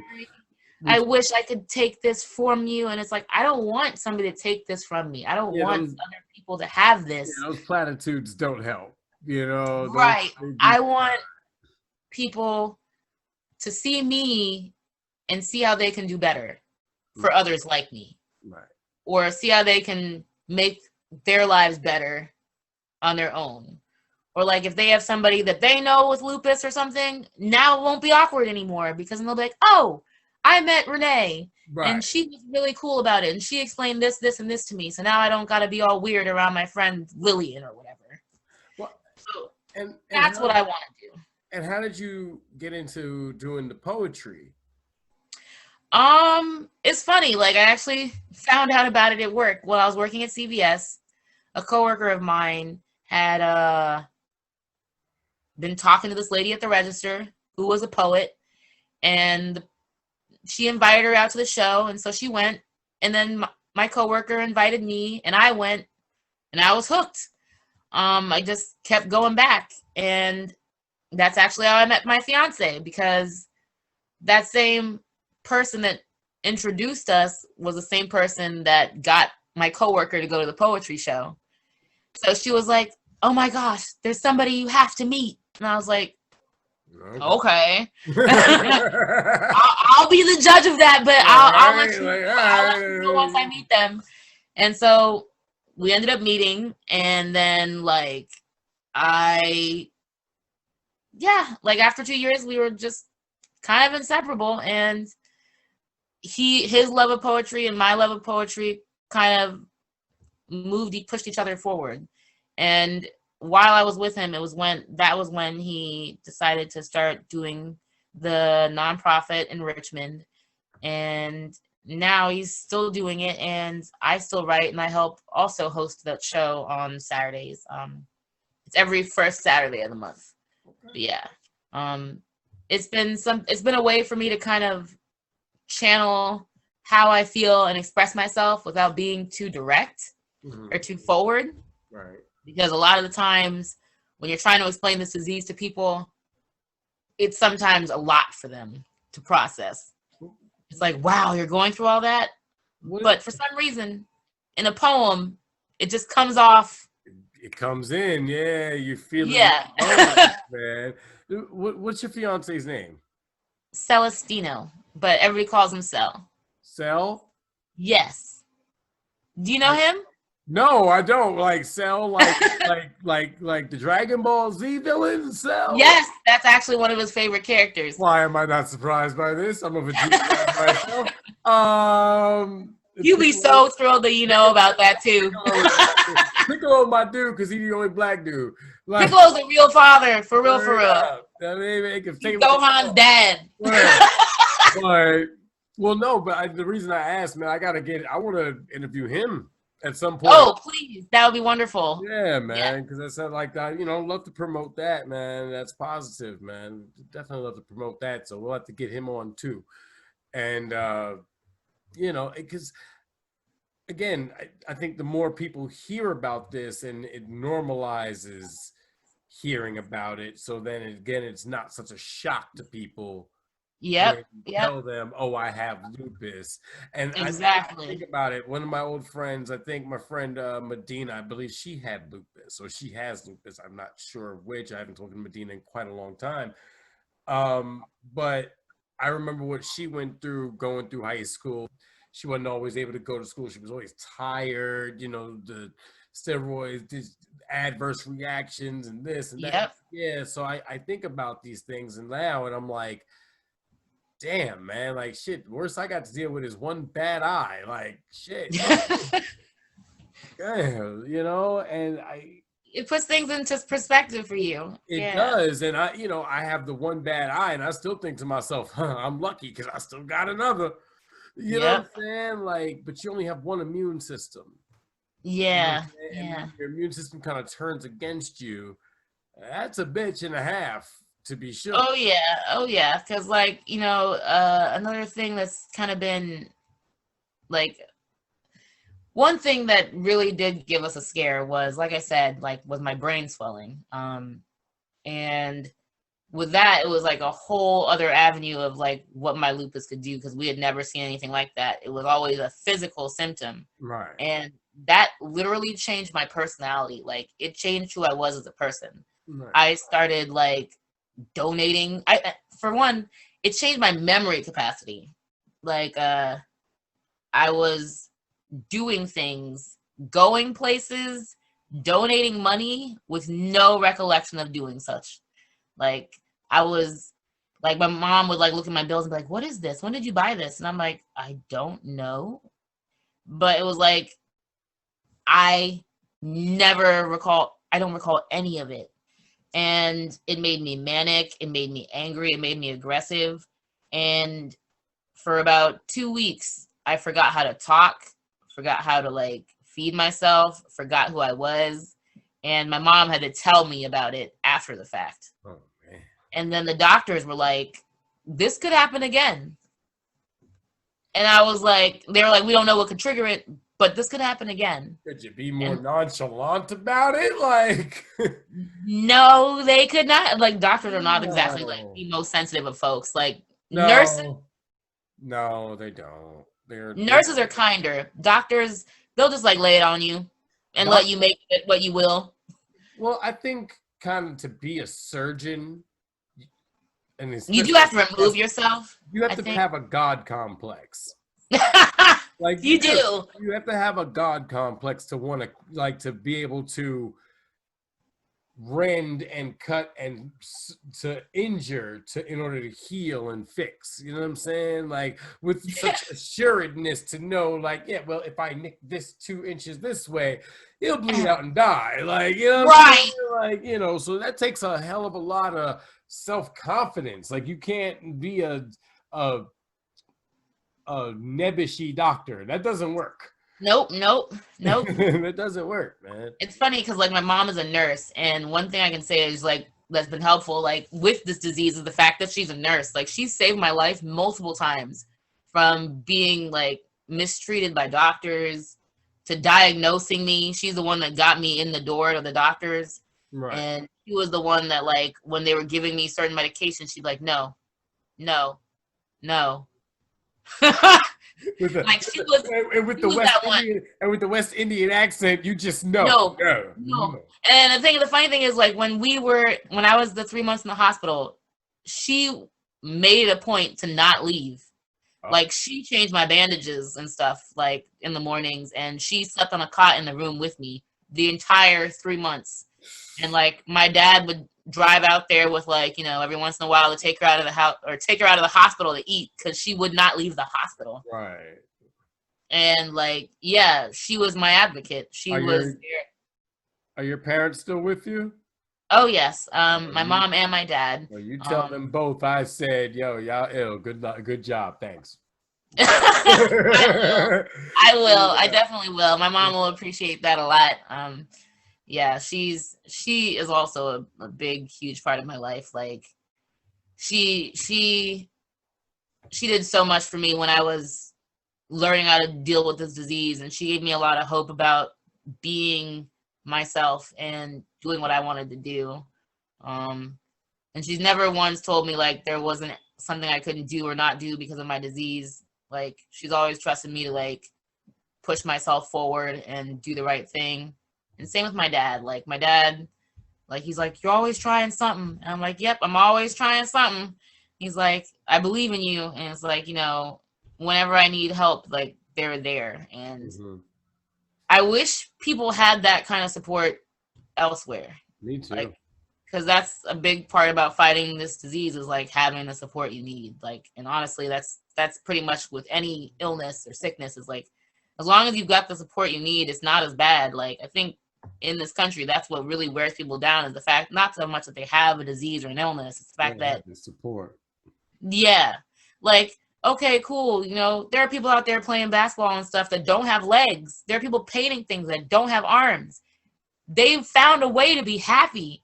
The problem is they don't have a way to pay their bills or like they don't have a way to like take care of their family. And it's like them being the way that they are shouldn't stop them from having these things.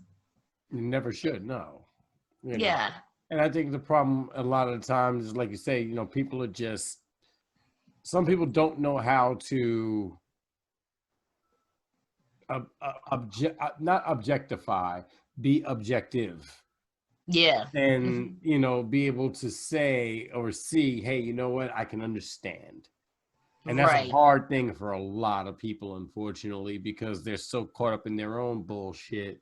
Yeah. That they don't really know how to empathize with somebody else. Right. And I think, like, I hope that this country can someday come to a place or a point where we acknowledge everyone has a valid reason for their needs. Like, you hope that. I want to. I'm trying. I'm putting the energy out there. I am optimistic, but I always keep the same plan in my mind. Hope for the best, plan for the worst. Yep, I'm the same. Like I have like plan A through plan Z. Right, and then Z.1, you know. I know we're going into the numbers now. We're gonna start from 1. We'll start from 1 now, like because you know, I don't know where we're headed. A young lady posted on my Facebook earlier talking about, we're headed for war. You know, we'll see who's on what side. And I'm like, look, I ain't got no smoke in the game. You with that, let me know how it turns out for you. Because I don't care enough. I don't care enough to fight that hard for something. You know what I'm saying? My thing is like I don't care that much about anything on this planet at all to fight for it that much, except for this planet. You know what I'm saying? Like myself, my family, my friends, like that's a given. But the only thing that I can say unequivocally that I care enough about to want to stand up and fight somebody for is the planet itself. You know what I'm saying? And within that scope of that is to help the disenfranchised, to help the diseased, to help the disabled, to help people who don't have help, who don't have that support. You know what I'm saying? But we got to fix our planet. And I think if we fix our planet, a lot of these things would go away. Oh, yeah. I truly believe this. And then there might be more of that metaphysical concept in my mind. But you're not wrong. I think we're all connected. You know what I'm saying? Oh, yeah. To the planet, to each other, to animals, to like we're all connected. So the more harm we do to each other and ourselves and the planet, the more we all suffer. Exactly. Like, you know, like right now Nestle's trying to privatize water and stuff of that nature. And it's like, why? Why? They're trying to what? So what they do is they like buy up a place that like say like a creek or a riverbed, and they tap all of it, drain all the water, and then they bottle it up and sell it back to you. So they've privatized it. They've made it so that it's no longer a water source, and you have to buy the water. How do we stop that? Like, I have no idea. Like, I know that people are working towards stopping it, but you know how corporations are and how they work. Listen, and you know what? And I'm going to say this. To prove how important this is to me, I'm going to straighten both my eyes to say it. I am okay with eco-terrorism when you're blowing up logging companies, oil rigs, or anything else that's going to stop people from doing dumb shit like this. Like, right. Things to do stuff like that, man. Like, that's some super villain, maniacal. Right. Because because the thing is, like, not only are they selling the water back to you, they're making sure that that area no longer has access to water. That's so they've taken. Because right, so like ruin the ecosystem. Exactly. Like I was just about to say that. Think of the environment, because like all those animals in that area are going to basically move or die. Either move, die, or adapt. Just start killing other creatures or stuff for what they need because they can't get it there. And it's like, mankind, or humankind, I should say, just has a real issue with understanding that everyone depends on everybody. I'll be honest, and this is going to be very controversial, but I'm okay with saying mankind is ruining it, because how many women are in charge or owners of deforestation companies or logging companies or oil companies or how many minorities are? You know what I'm saying? How many minorities of women own these companies that do this to the planet? That's fair. I guarantee you that's goose egg. So what that tells me is there's too many motherfuckers with too much money doing fucked up shit to the planet. Yep, and if we just invest our time and money into other options, yes, it would benefit everybody. I'm not saying get rid of all gas cars, because quite frankly, I can't drive a Camaro with no electric shit. That ain't gonna be a Camaro. Oh my god, those things are so quiet. I be turning the car off on and on in the middle of the road, thinking it's on or off, and I'm like, oh my god, is the car on? Is the car? I can't hear the engine.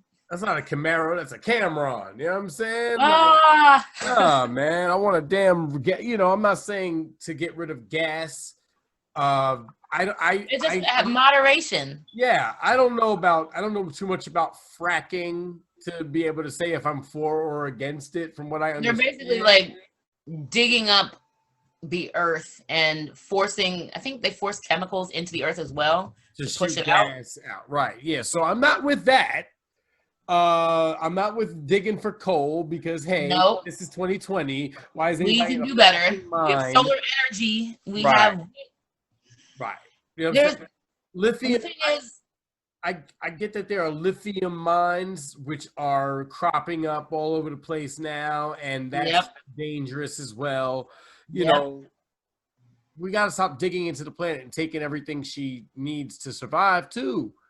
Like this country needs to learn to just live in moderation. Honestly, that's, I think, our country's biggest issue is that we've had so much, ever since the 50s, after the world wars were over, we felt like we have to snatch everything up all at once. Yep. And it's consumption. That's not healthy. It's not sustainable. Right. Late stage capitalism is us fighting in deserts over water. Okay.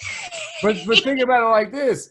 Back then, the 50s is when they came up with the minimum wage and the 5 days a week. And you know what I'm saying? These things don't make sense now.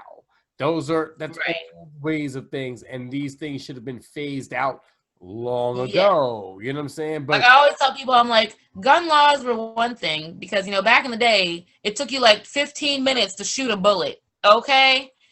Now you fire flintlock pistols and muskets as you want, if that you so choose, if that's your thing. But now again, I'm not anti-gun. I used to be. Me neither. I'm everybody has the right to protect themselves, but you don't need something that fires 200 rounds a minute or something like that, who are you trying to go after? I mean, what are you hunting with that? Right. What kind of deer needs like 50 bullets at once? And are you going to eat it after? Now, again, I'm not saying that you don't need it, but I'm also saying, why do you? You know what I'm saying? Like, I'm not. Or like, why does a person need to have to buy 10? Yeah, I'm not one of those people that tells you, oh, you don't need this many. Who am I to tell you what you do and do not need, or what you do and do not want? That's not my place. But I am for common sense gun control in a way that where people who should not have who have demonstrated that they don't have the responsibility to have the right to bear arms don't. Because they're pretty lax in their laws. Like, you can basically get a gun ownership, I think, in like less than 24 hours. They don't really train you. Depending on where you are. I walked into Dunkelberger's. Shout out to Dunkelberger's, great sportsman store. I walked into Dunkelberger's and walked out with a shotgun. I did my. You go to Walmart, like, it's crazy. Like, and the thing is, like, right. They don't teach background. They did all that, and I was completely comfortable with them checking my background because I know I'm not a felon. I don't have it. Even if I was, I would still feel comfortable with them checking my background because there you go. Like, I'd rather you're comfortable with selling me this tool of death. Yeah, then just be like, oh, that guy looks kind of sketch, and then just hand that gun over. I don't care what you say. There's no peaceful means or uses for a gun. There really isn't. Unless you're like shooting the trees in the middle of nowhere, right? Like some of our neighbors. Then nobody wants to do that. So I don't want to do that. But what I'm saying is, like, do it with compassion, do it smart, and just be okay with, hey, you gotta check my back. Sure, no problem. Here's the information. Here you go. And honestly, I think another big help would be, like, that would make me feel better about it, is if they had people trained to use these firearms prior to selling them. Like, say you want to pick out a gun, and they're like, okay, this is the gun you want? Okay, these are the instructions. These are the classes you need to take to operate this gun. Go do that first, then come back and we'll complete the purchase. Well, some places do that. That I appreciate. Like here, you had, like, in order to get your hunting license, you have to take a class. Mm-hmm. Just to purchase a gun, you do not. You know what I'm saying? But I know. But I'm like, wait, what? But you can also. But see, now I grew up in New York, where you could not buy guns anywhere, and you really couldn't have guns. I think you can hunt, but you're limited to just a rifle and, something like that. I don't know what the rules are, the laws are as far as New York City. I know Long Island is its own place, so they have their own laws. I know upstate New York is their own place. They have their own laws. You know what I'm saying? But the 5 boroughs, you can't have guns. So when I moved up here to Pennsylvania, it was a definite culture shock because I'm not used to just there being a gun store here and then a gun range, free gun range right here in State Park that you can go to and just, go fire. But because the mentality is different. So, for example, when you're a kid here in Pennsylvania, you'll probably get your first BB gun at 3 or 4 years old. Wow. As you get better with that, you'll get your, like, another one at like 8 or 9. Then you'll get like a 22 at like 12. The first day of hunting season is a holiday here. You get that off from school. You know what I'm saying? So gun culture is more, it's taught, it's passed down from father to son or mother to son, mother to daughter, whatever. Like, it's passed down. You get your gun throughout your whole life. So by the time and then until you've perfected how to shoot and clean it and make sure you're safe and don't look down the barrel and this and that, and you know what I'm saying, and how to work with safety. Once you've demonstrated that you know how to do all these things, then you get bigger and better equipment. You know what I'm saying? Yeah. See, I'd feel more confident in our ability to, like, right. You know what I'm Yeah, saying? like I'm okay with guns because I understand there's a need for them. Like things happen, Yeah. but it's just like the irresponsible way with which America chooses to dispense those weapons is just Right. it's a little Like, crazy. I ain't gonna lie. Like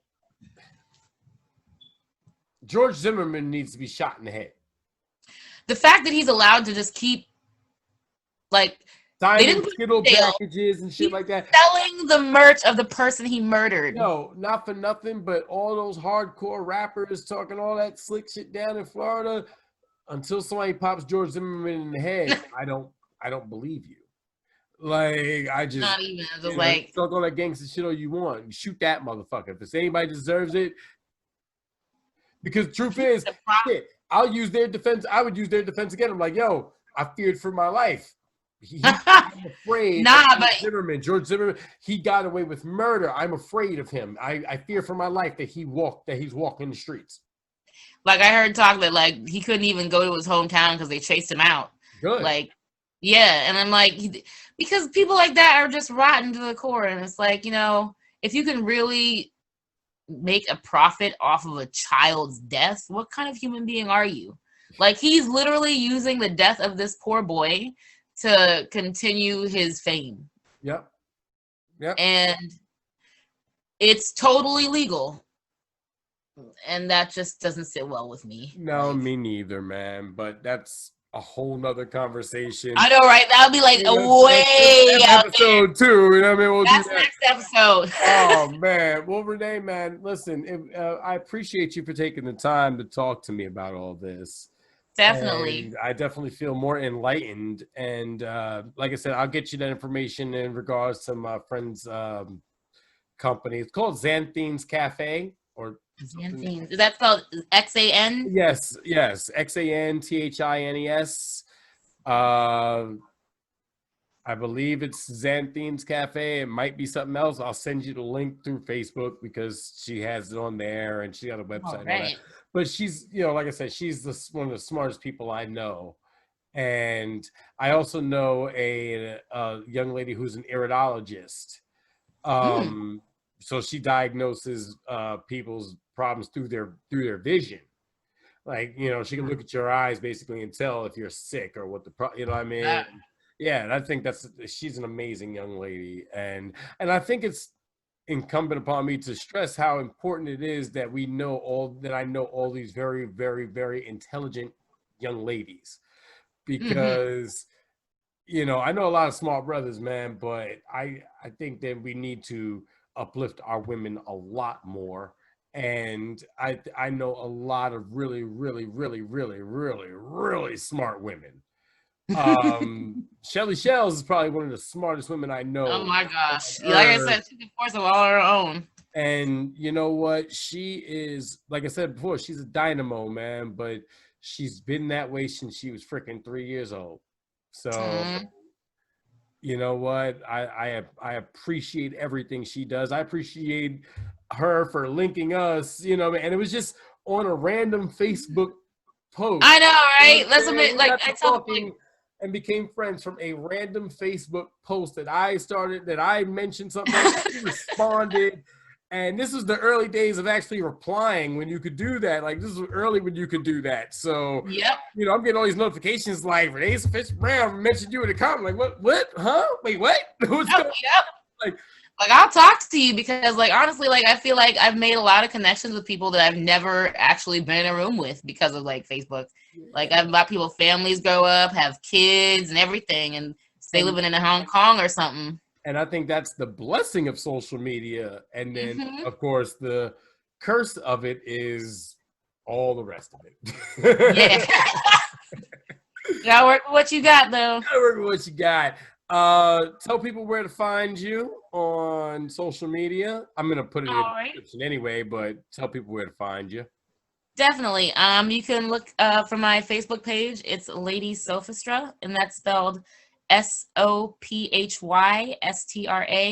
I have an online store spelled with the same name, sophystra.redbubble.com, and on Instagram, it's just Sophystra. Well, thank you very much, my lady. Where is that from? What is that? What does that mean? Well, it's actually a play on my middle name. My middle name is Sophia, and it's supposed to imply reborn wisdom, which was what my middle name means. I like it. Mm-hmm. I like it. Sophystra. Sophystra. Like that. Exactly. Exactly. Imagine Antonio Banderas saying it. Like that's how I hear it in my head. Exactly. You follow. So I hear it, you know what I mean? Well, thank you ever so much. I do appreciate you for joining me in this here. And thank you so much for asking. No problem. We'll definitely get to do this again, man. We just talked for like 2 hours, so I know.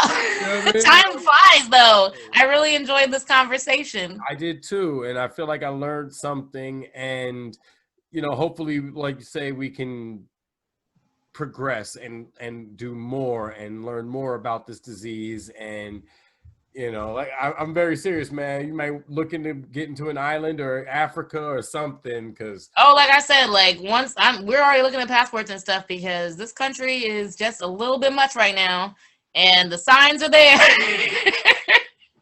that choices need to be made. So I'm telling you. Like, I never thought I would live to see these days be happening, but they're happening now, and you gotta do what you gotta do.